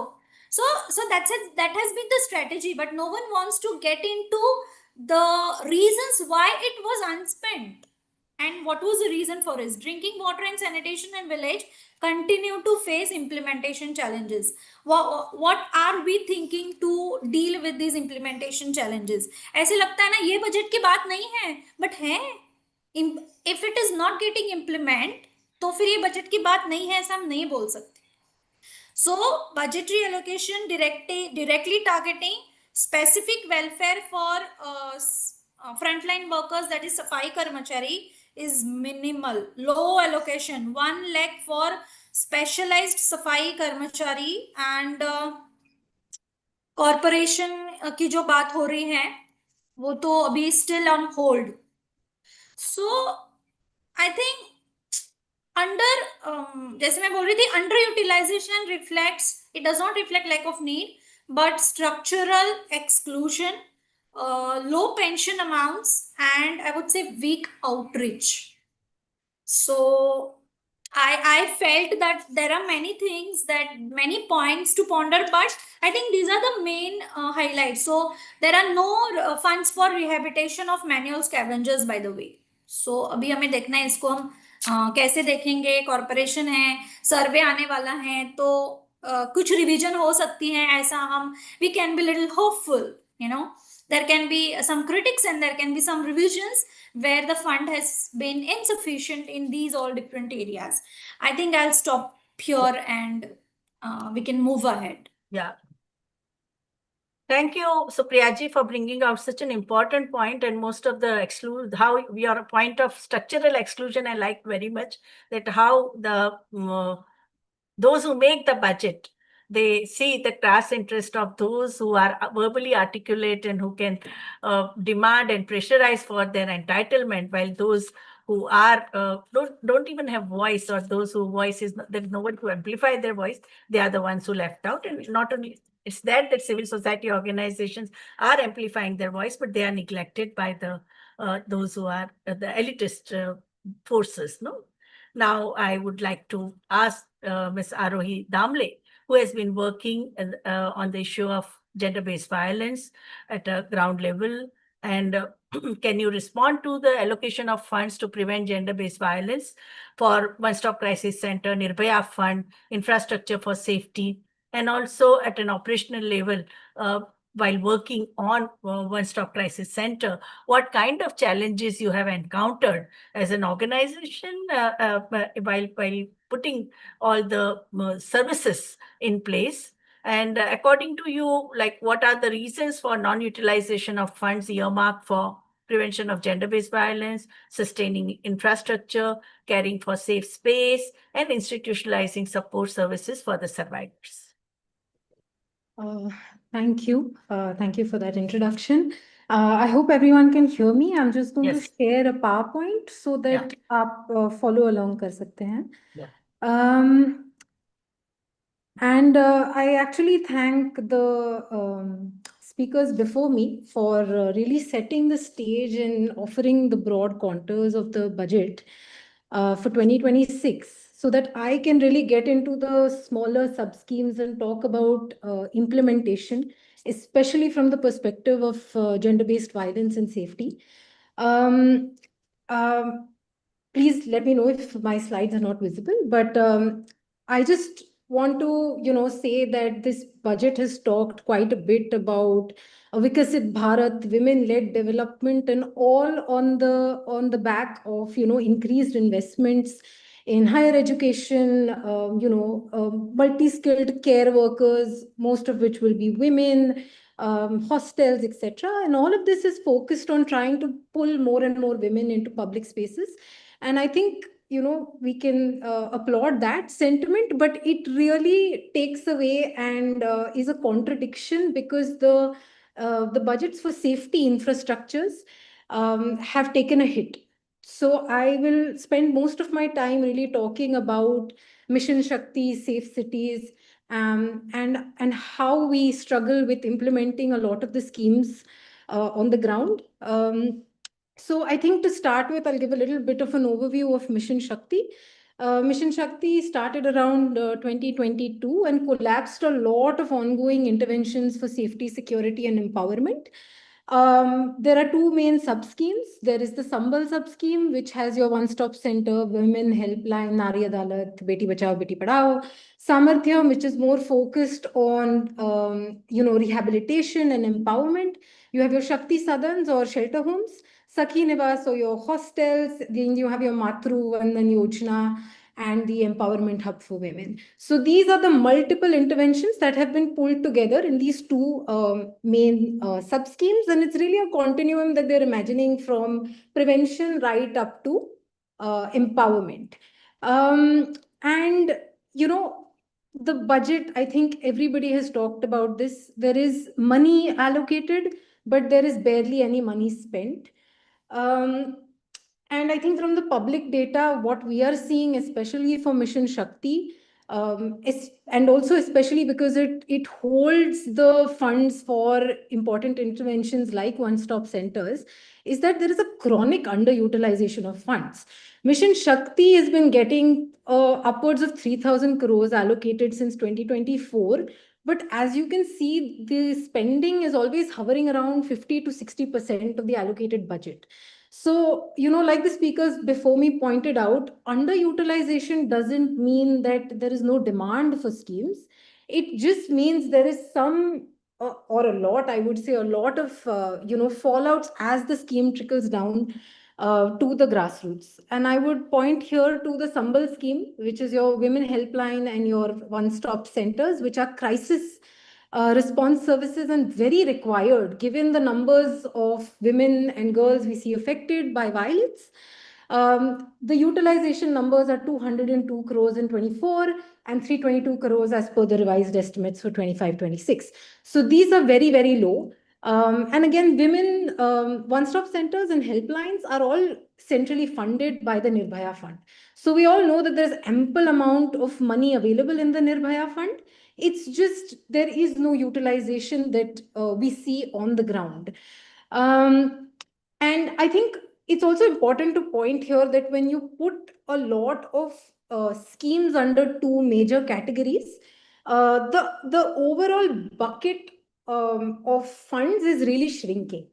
We are not able to see the disaggregated data कि one stop center के लिए कितना पैसा रखा है versus hub of empowerment के लिए कितना पैसा है. All of this data is not available, and it doesn't give us a clarity on which schemes the government is really prioritizing and which schemes it's deprioritizing, which I think from the perspective of responding to GBV is extremely frustrating and difficult to manage. And I think while making this presentation also, I had the same frustration because I couldn't find that disaggregated data for, sub-schemes like one-stop center, Shakti Sadan, Sakhi Nivas. I had to pull this information from Lok Sabha questions and also the standing committee report of the WCD, which is still 2 years old. And again, we see that as per the standing committee report, one-stop centers has to have has an approved budget of 1,600 crores for the 22 to 26 program window. But if we look at the released funds, only about 512 crore rupees have been released, which is a dismal amount considering the the number of one-stop centers, which is 800 plus running across the country. And I think the same is applicable for the Women's Helpline, which is supposed to be a 24/7 helpline where survivors can call, access services, and then get referred to the service that is more appropriate for them. Here again, we see, barely any spending across the year, 17 crores apparently in 25-26, which is just nothing for running something as infrastructure heavy as a helpline.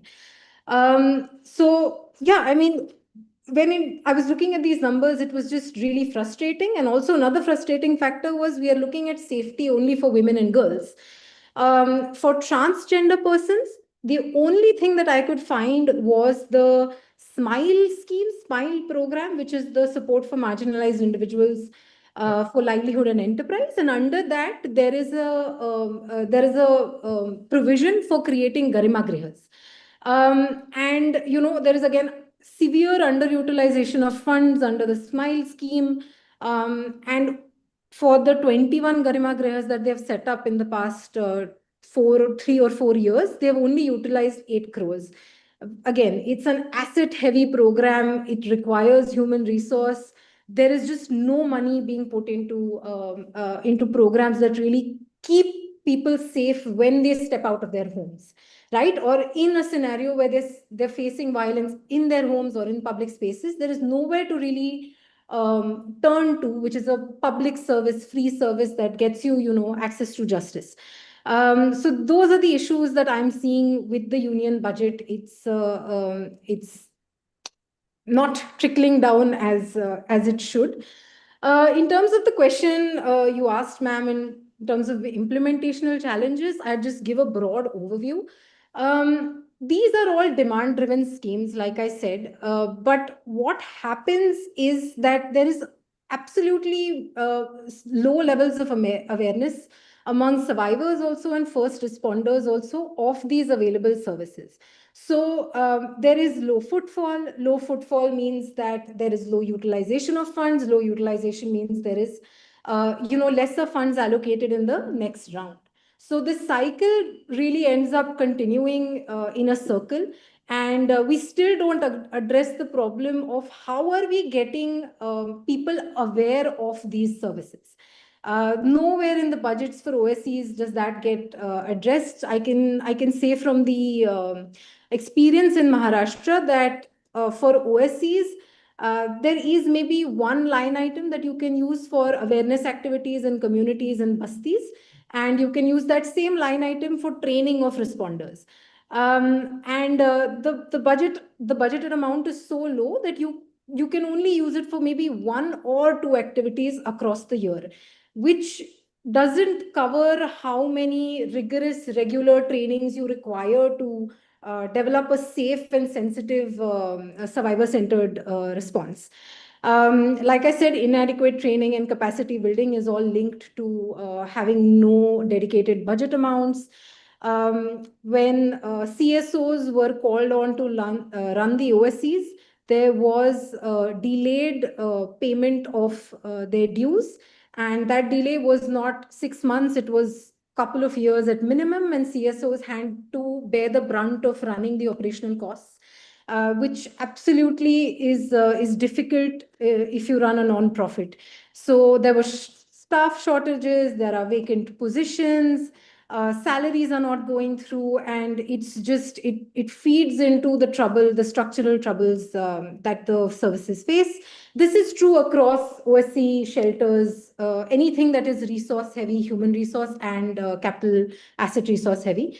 Again, budgets really don't make any clear cut demarcations for infrastructure and any infrastructure upgrades. So OSC centers, the situation is so bad, it barely provides shelter to anybody who's accessing the service, which it's supposed to do as per the guidelines.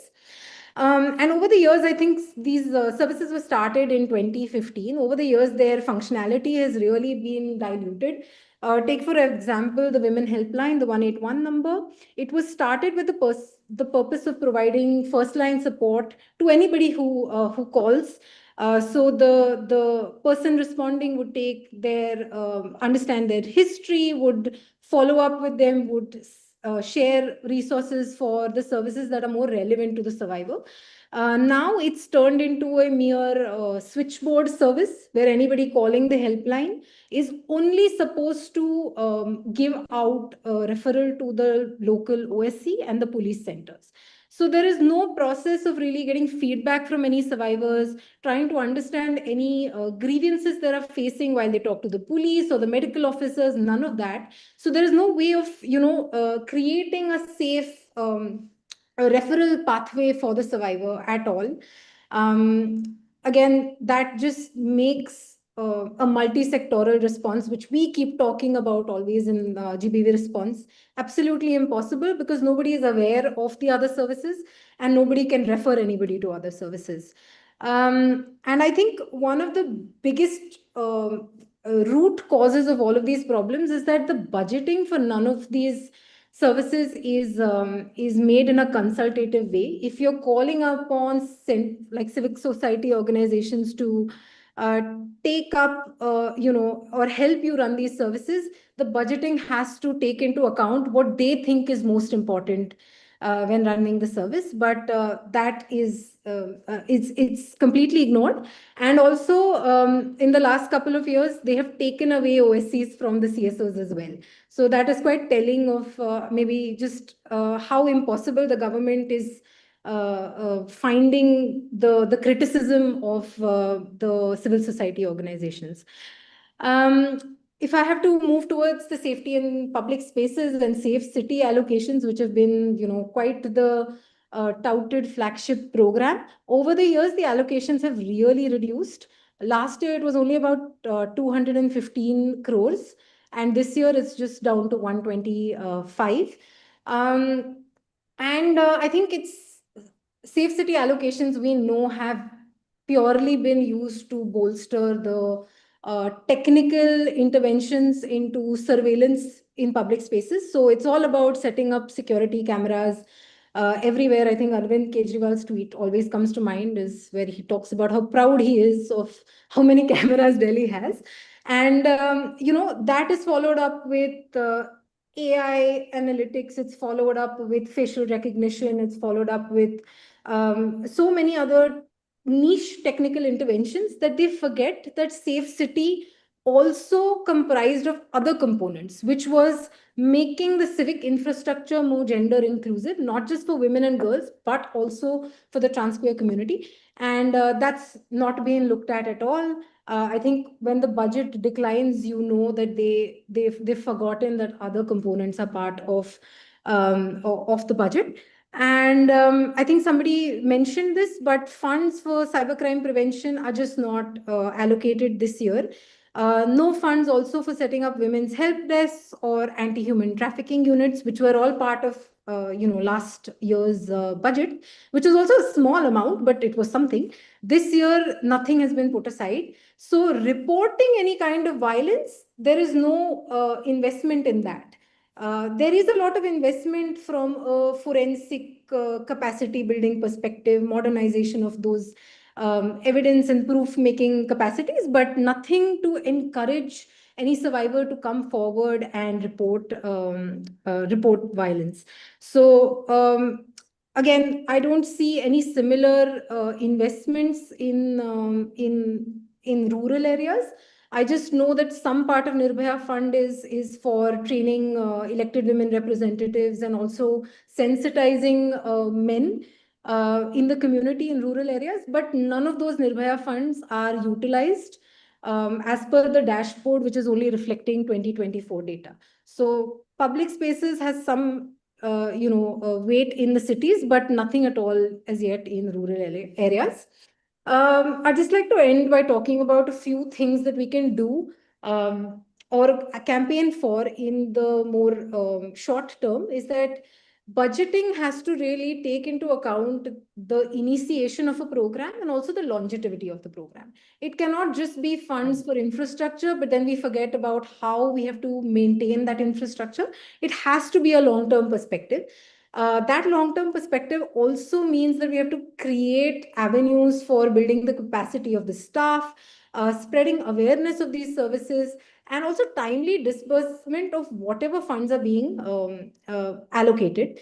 Costing studies of these schemes, which are not available anywhere, need to be something that we have to focus on, because the amount of funds allocated are just not enough for that service. And we need some sort of evidence and some sort of data to sort of prove what we are saying. There also has to be more intentional investment across schemes in training and capacity building of citizens and GBV responders. And also there has to be a shift from just talking about allocations to really looking at what is the outcome and what is the feedback of the survivors who are maybe accessing these services. There have to be evaluations conducted for these schemes. I know OSCs were evaluated by Niti Aayog in 2021, but that report is not available. And that report is also quite dated now. So we need to have regular evaluations to see how the schemes are panning out on the ground. And once evaluations are completed, they need to be made public. Any kind of information that we are feeding into these systems also have to be in the public domain. So OSCs, when civil society organizations were running them, were not allowed to access the data of the survivors that they were inputting themselves. So that was a major issue. And this is an issue also from the perspective of we don't know what's happening to very sensitive data about survivors. But also, secondly, if we don't have data, we can't really push back with the government, and neither can we create more informed schemes on the ground that really help survivors. So both from the perspective of negotiating with the government and also bolstering responses on the ground, data is very, very critical and requires more intentional investment. So I'll stop there. Thank you, Aarohi ji, for such a data-driven and evidence-based analysis of the budget on budgetary provision to prevent gender-based violence. I think it is very important, as you said, that we need to translate the gender commitments, the posturing, into financial commitment. It's very, very important, and also see to it that the programs are not subverted by the bureaucratic lethargy or the prejudice or any other technical hurdles which come up, which is the major reason for underutilization of funds. No? Now we have our last presentation by Dr. G. Uma, who is going to tie up all the issues of the previous 5 speakers and also give us a comprehensive view of the budget of Ministry of Women and Child Development, and also the overall budgetary allocations. What is the tilt in the budget? Yeah. Thank you so much, ma'am. Thank you for this opportunity for the IMPRI for providing this opportunity. Every time I am learning lots from these discussions. And earlier also, one session I could able to contribute. If I don't contribute, I regularly listening this and learning a lot from this. Actually, I have a small presentation. That presentation like I have covered the specifically health and education sector as well as gender budgeting component. Actually, government statement also, I have gone through the government statement. The government statement for Union Budget 2026-27 has responded that it has provided a significant thrust to gender responsive budgeting. So that is the statement given by the government. Really, have they increased the allocation for the gender budgeting, or how are they government really looking at the gender issues that we need to look into it? Just I'll share my presentation.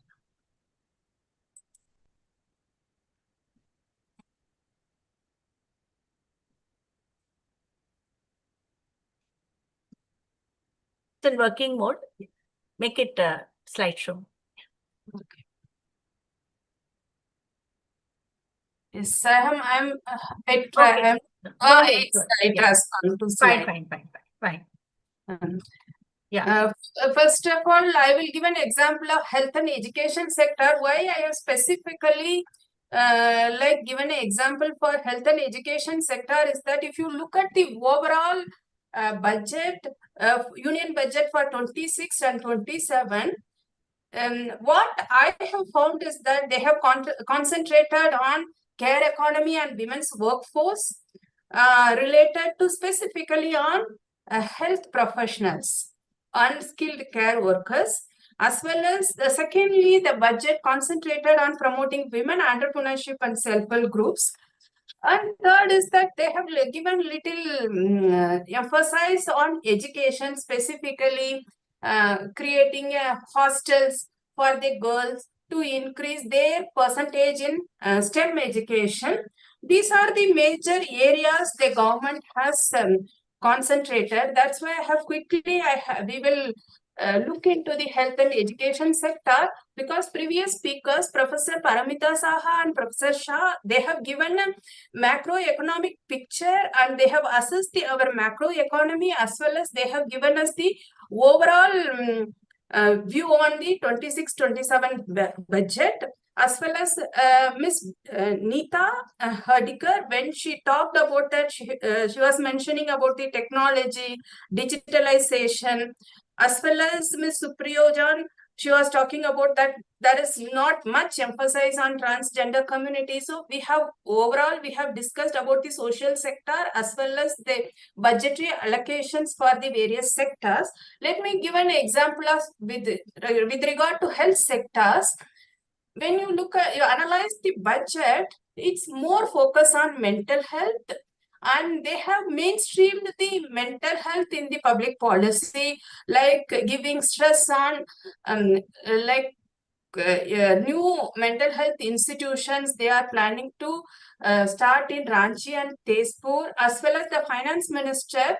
She herself stated that, I quote, institutions aims to improve access to specialized mental health care, advanced training, research, particularly in an undeserved region. These are the statements she has given, as well as like this budget, if you look at that, we have so far, we have not discussed, they have given a big push on Ayush ecosystem. Like they want to strengthen the Ayurveda as well as clinical excellence in traditional medicine. The Ayush Ministry's budget has been increased, as well as digital counseling services.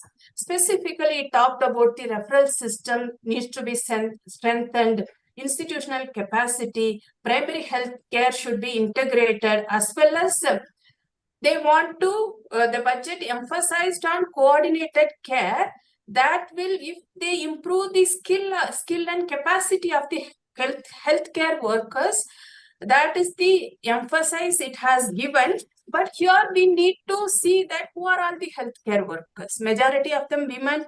Caregivers are like, as far as health industries are concerned, their majority of them are women. So that their like they want to build the capacity, skill of the care workers, as well as but budget emphasize that so far Indian medical professional, Indian medical system, as well as it could be a Indian medical system viewed from the outside as an India could give an affordable care.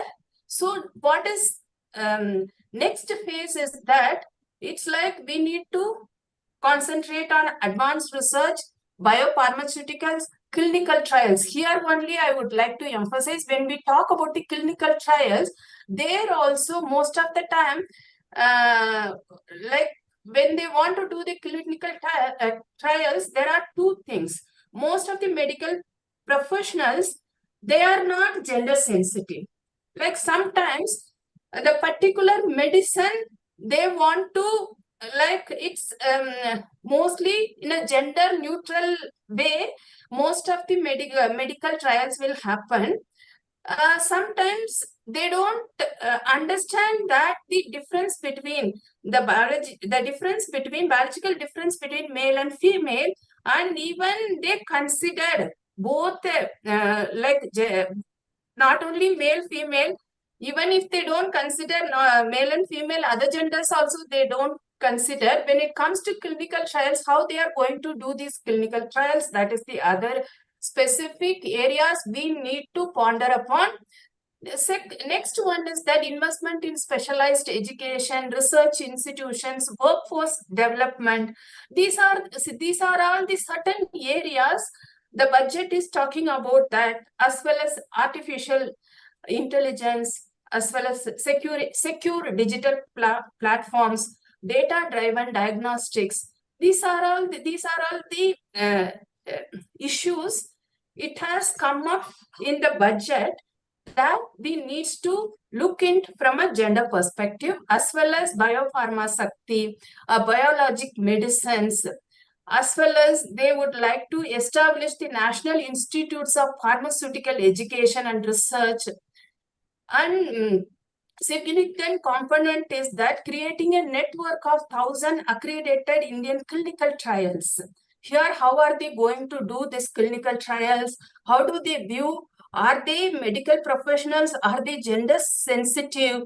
These are the questions it has come to my mind when I look into this clinical trials, as well as Central Drug Standard Control Organization will be strengthened to meet the global standards. Most again and again, it talks about the clinical trials, as well as strengthening the caregivers. These are the two major components when it comes to allocation of health sectors, as well as significant important areas we need to notice is that full exemption of basic customs duty of 17 cancer-related drugs and medicines. Here it's a important, more and recent one data, it has come from Chennai, in that more number of women, they were affected by the cancer, as well as specifically reproductive organs are getting affected by this cancer. So this is very important. Maybe women may get benefited because of the full exemption of basic customs duty on 17 cancer-related drugs and medicines. Again, it is clinical trials. Like when you look at the health spendings, I am moderate growth with the ministry allocations for 26-27 is that 1.05 lakh crore.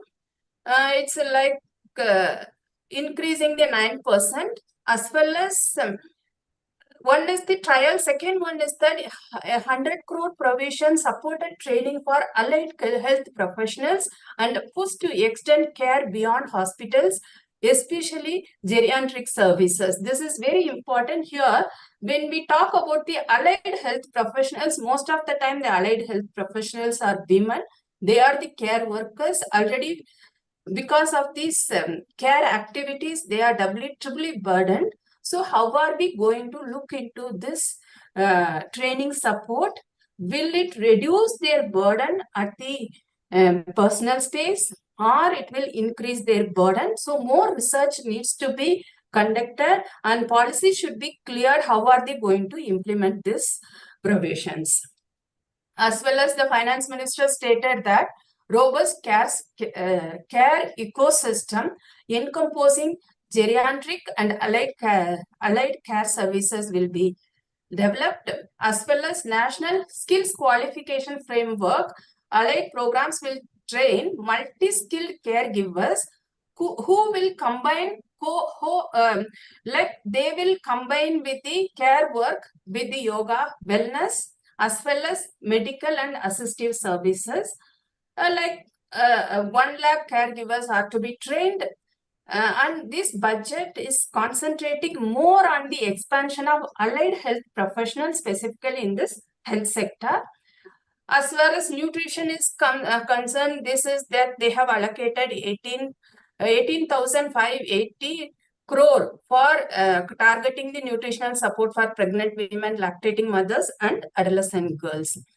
If you look at the health sector from a gender perspective, mostly it focuses on care infrastructure, mental health, as well as reducing. I could able to see that one significant point is that time poverty. It is trying to reduce the women's time poverty. When you talk about that care economy and skilling, mental health, nutrition, geriatric care, Ayurvedic expansion, the inequitable gender-based distribution of unpaid domestic work, often we all know that it's a double duty for women who participate in the workforce, and they have frequently deprived of specific time. This phenomenon is known as the time poverty. And because of this time poverty, they are not able to participate in the economic opportunities. And most of the time, they themselves, they don't even take care of their own health.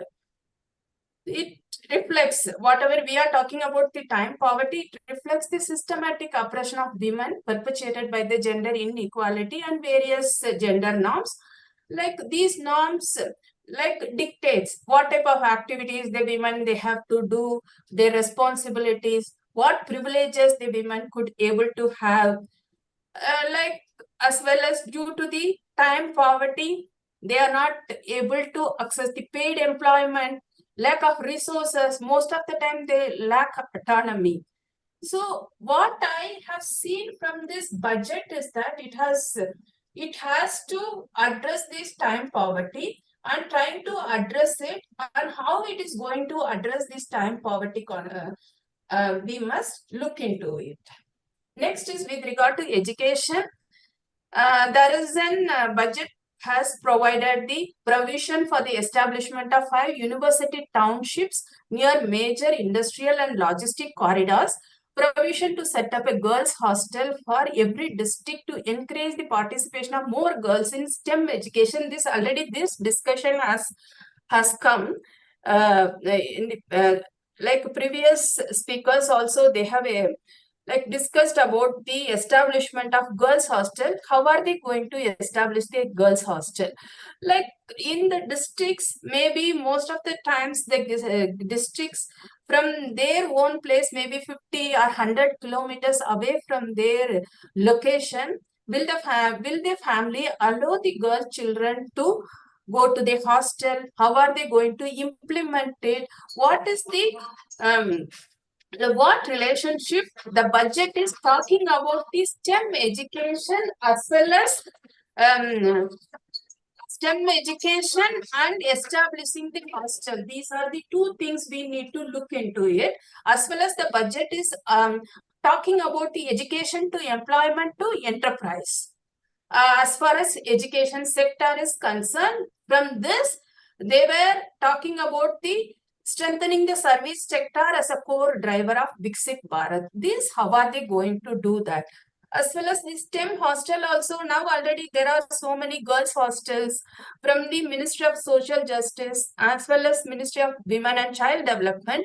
So what new they are going to establish this girls hostel, how this girls hostel and STEM education is related to. STEM education is basically, it starts from 11th standard to 12th standard. Afterwards, we need to encourage the girls to join in a STEM education. So this relationship, I could not understand from this budget provisions.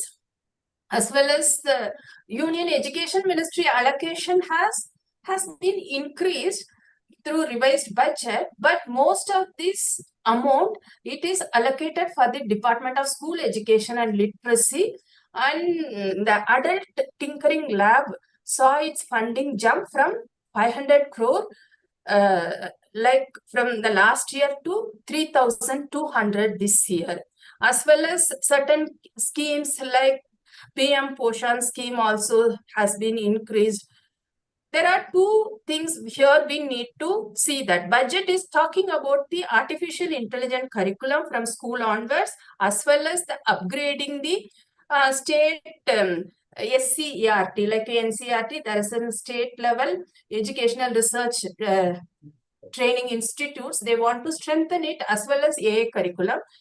Now, other states, like for example, Australia and other countries, they were reducing the children to reducing the children's screen time, as well as they don't want the children to hook into mobile phones. But in our curriculum, we would like to introduce the artificial intelligence in the school onwards. So there is a contradiction between the existing research says that we should restrict the children to access to mobile phones, but budget allocation is about the artificial intelligence. As these are the two things. When we talk about this technology and other provisions, there is a gap between accessing the technology when it comes to location. Maybe urban children, they could easily access to technology, but when we talk about the like children from rural areas, they may not be that much access to technology. So how are we looking at to this allocation? That is the another significant point we need to look into it. As far as gender budgeting is concerned, as I have already mentioned, Union Budget 26-27 provides the significant thrust on gender budgeting, gender responsive budgeting. That's what it is, response from the Union Budget.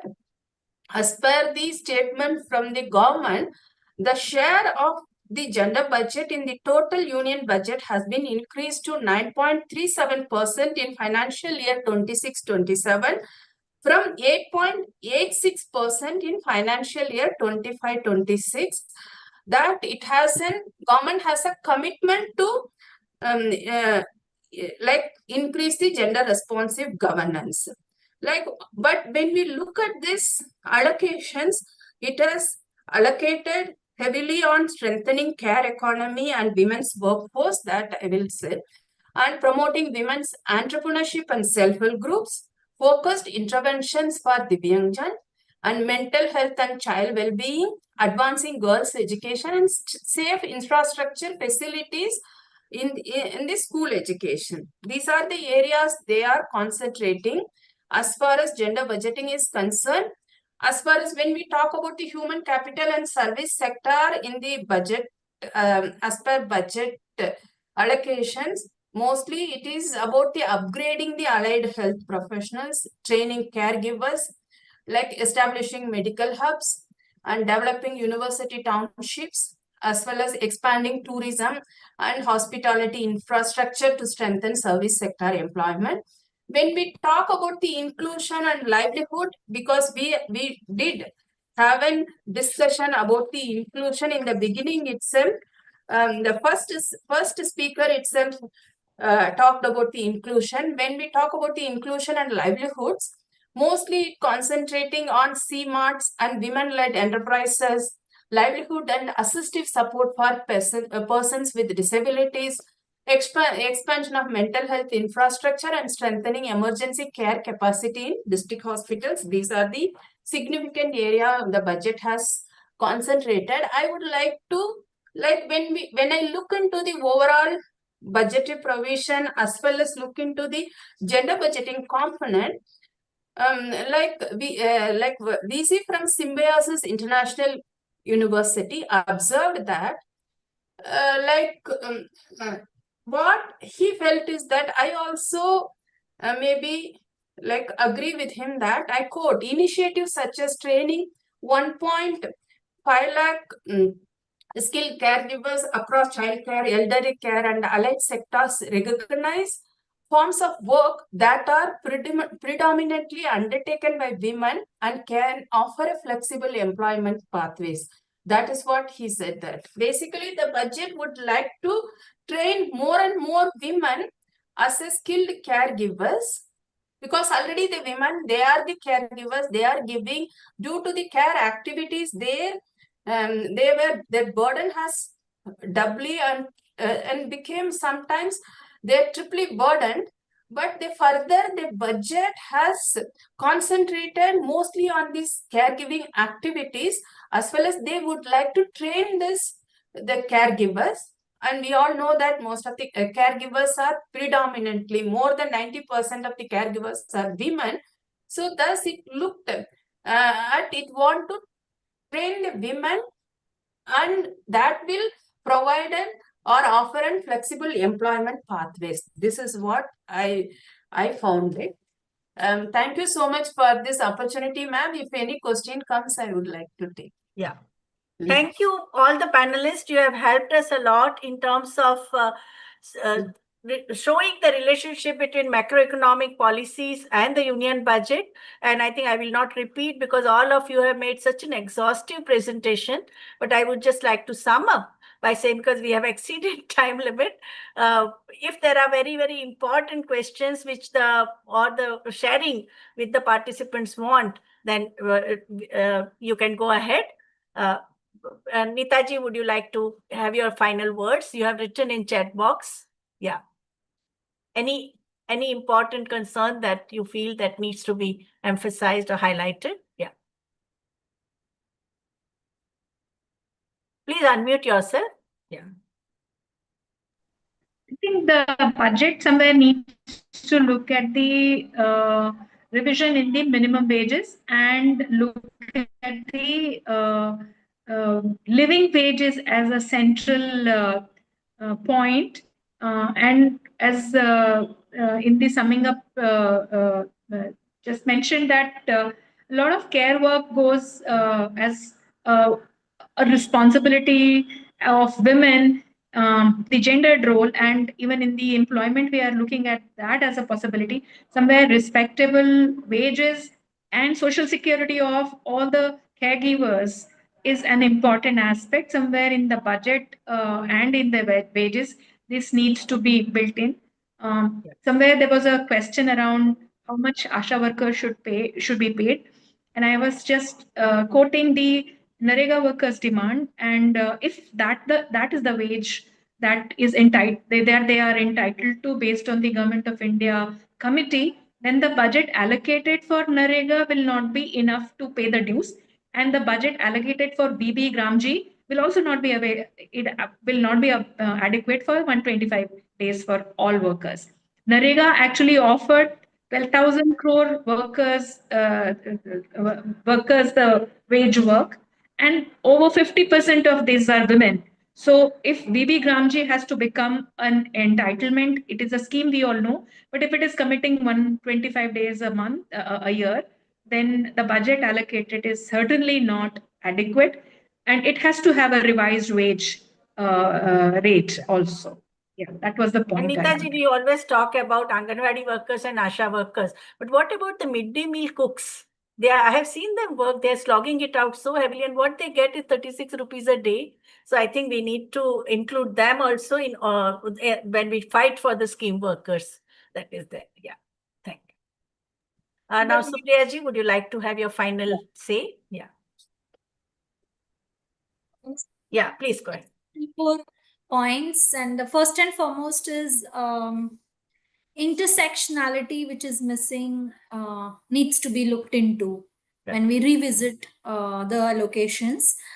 Symbolic versus substantive spendings. When we look at the spendings, collection of gender segregated data, and lastly, need for systemic shift. Shift from schemes to systems. There are shifts in schemes, but systems are overlooked. So I think these are the 3-4 points that we need to I think you said it. Look I at- think it's very important that we don't see them only as a scheme because they are ad hoc. They are starting and they are discontinued. So I think that is very important that we need to mainstream everything in the, like the departmental budget only it should come. And also talking about the gender sensitive bottom up or transformative budgeting requires a lot of shift from the elite class to the common people who are making useful contribution and very important contribution to the economy. May they be migrant workers, may they be workers in the informal sector, or care workers and service providers of different kinds, and gig workers, of course, very important. We need regularization for that. I think we had a very, very comprehensive, data-driven, analytically robust, and discussion based on the grounded experiences of all the 6 panelists. Let us remember that budget garners resources through taxation policies and allocates them to different sections of economy. It is a very important tool for affirmative action, for improvement of gender relations through reducing gender gaps in developmental process. And I think if you want to, if we are committed to reduction of economic inequality between men and women and gender minorities, between rich and poor, between intersectionally vulnerable people and those who have gained all the privileges, I think it's very important that we very judiciously implement the budget and create a public opinion, because now so that there is a very active involvement of people's organization and citizens in the budgetary process. The budgetary policies need to keep into consideration the gender dynamics operating in the economy that came out in all your presentations, and also you provided the insights on the bottom-up budget and also child budget, scheduled caste budget, scheduled tribe budget, water budget, wash budget, and also their implications on the communities in the urban, rural, and forest areas. So we need to continue this process of serious examining of the budget of all the ministries and departments, though we sometimes feel very depressed and demoralized because our voice has no, or our demands have not been respected by the authorities or at a national level.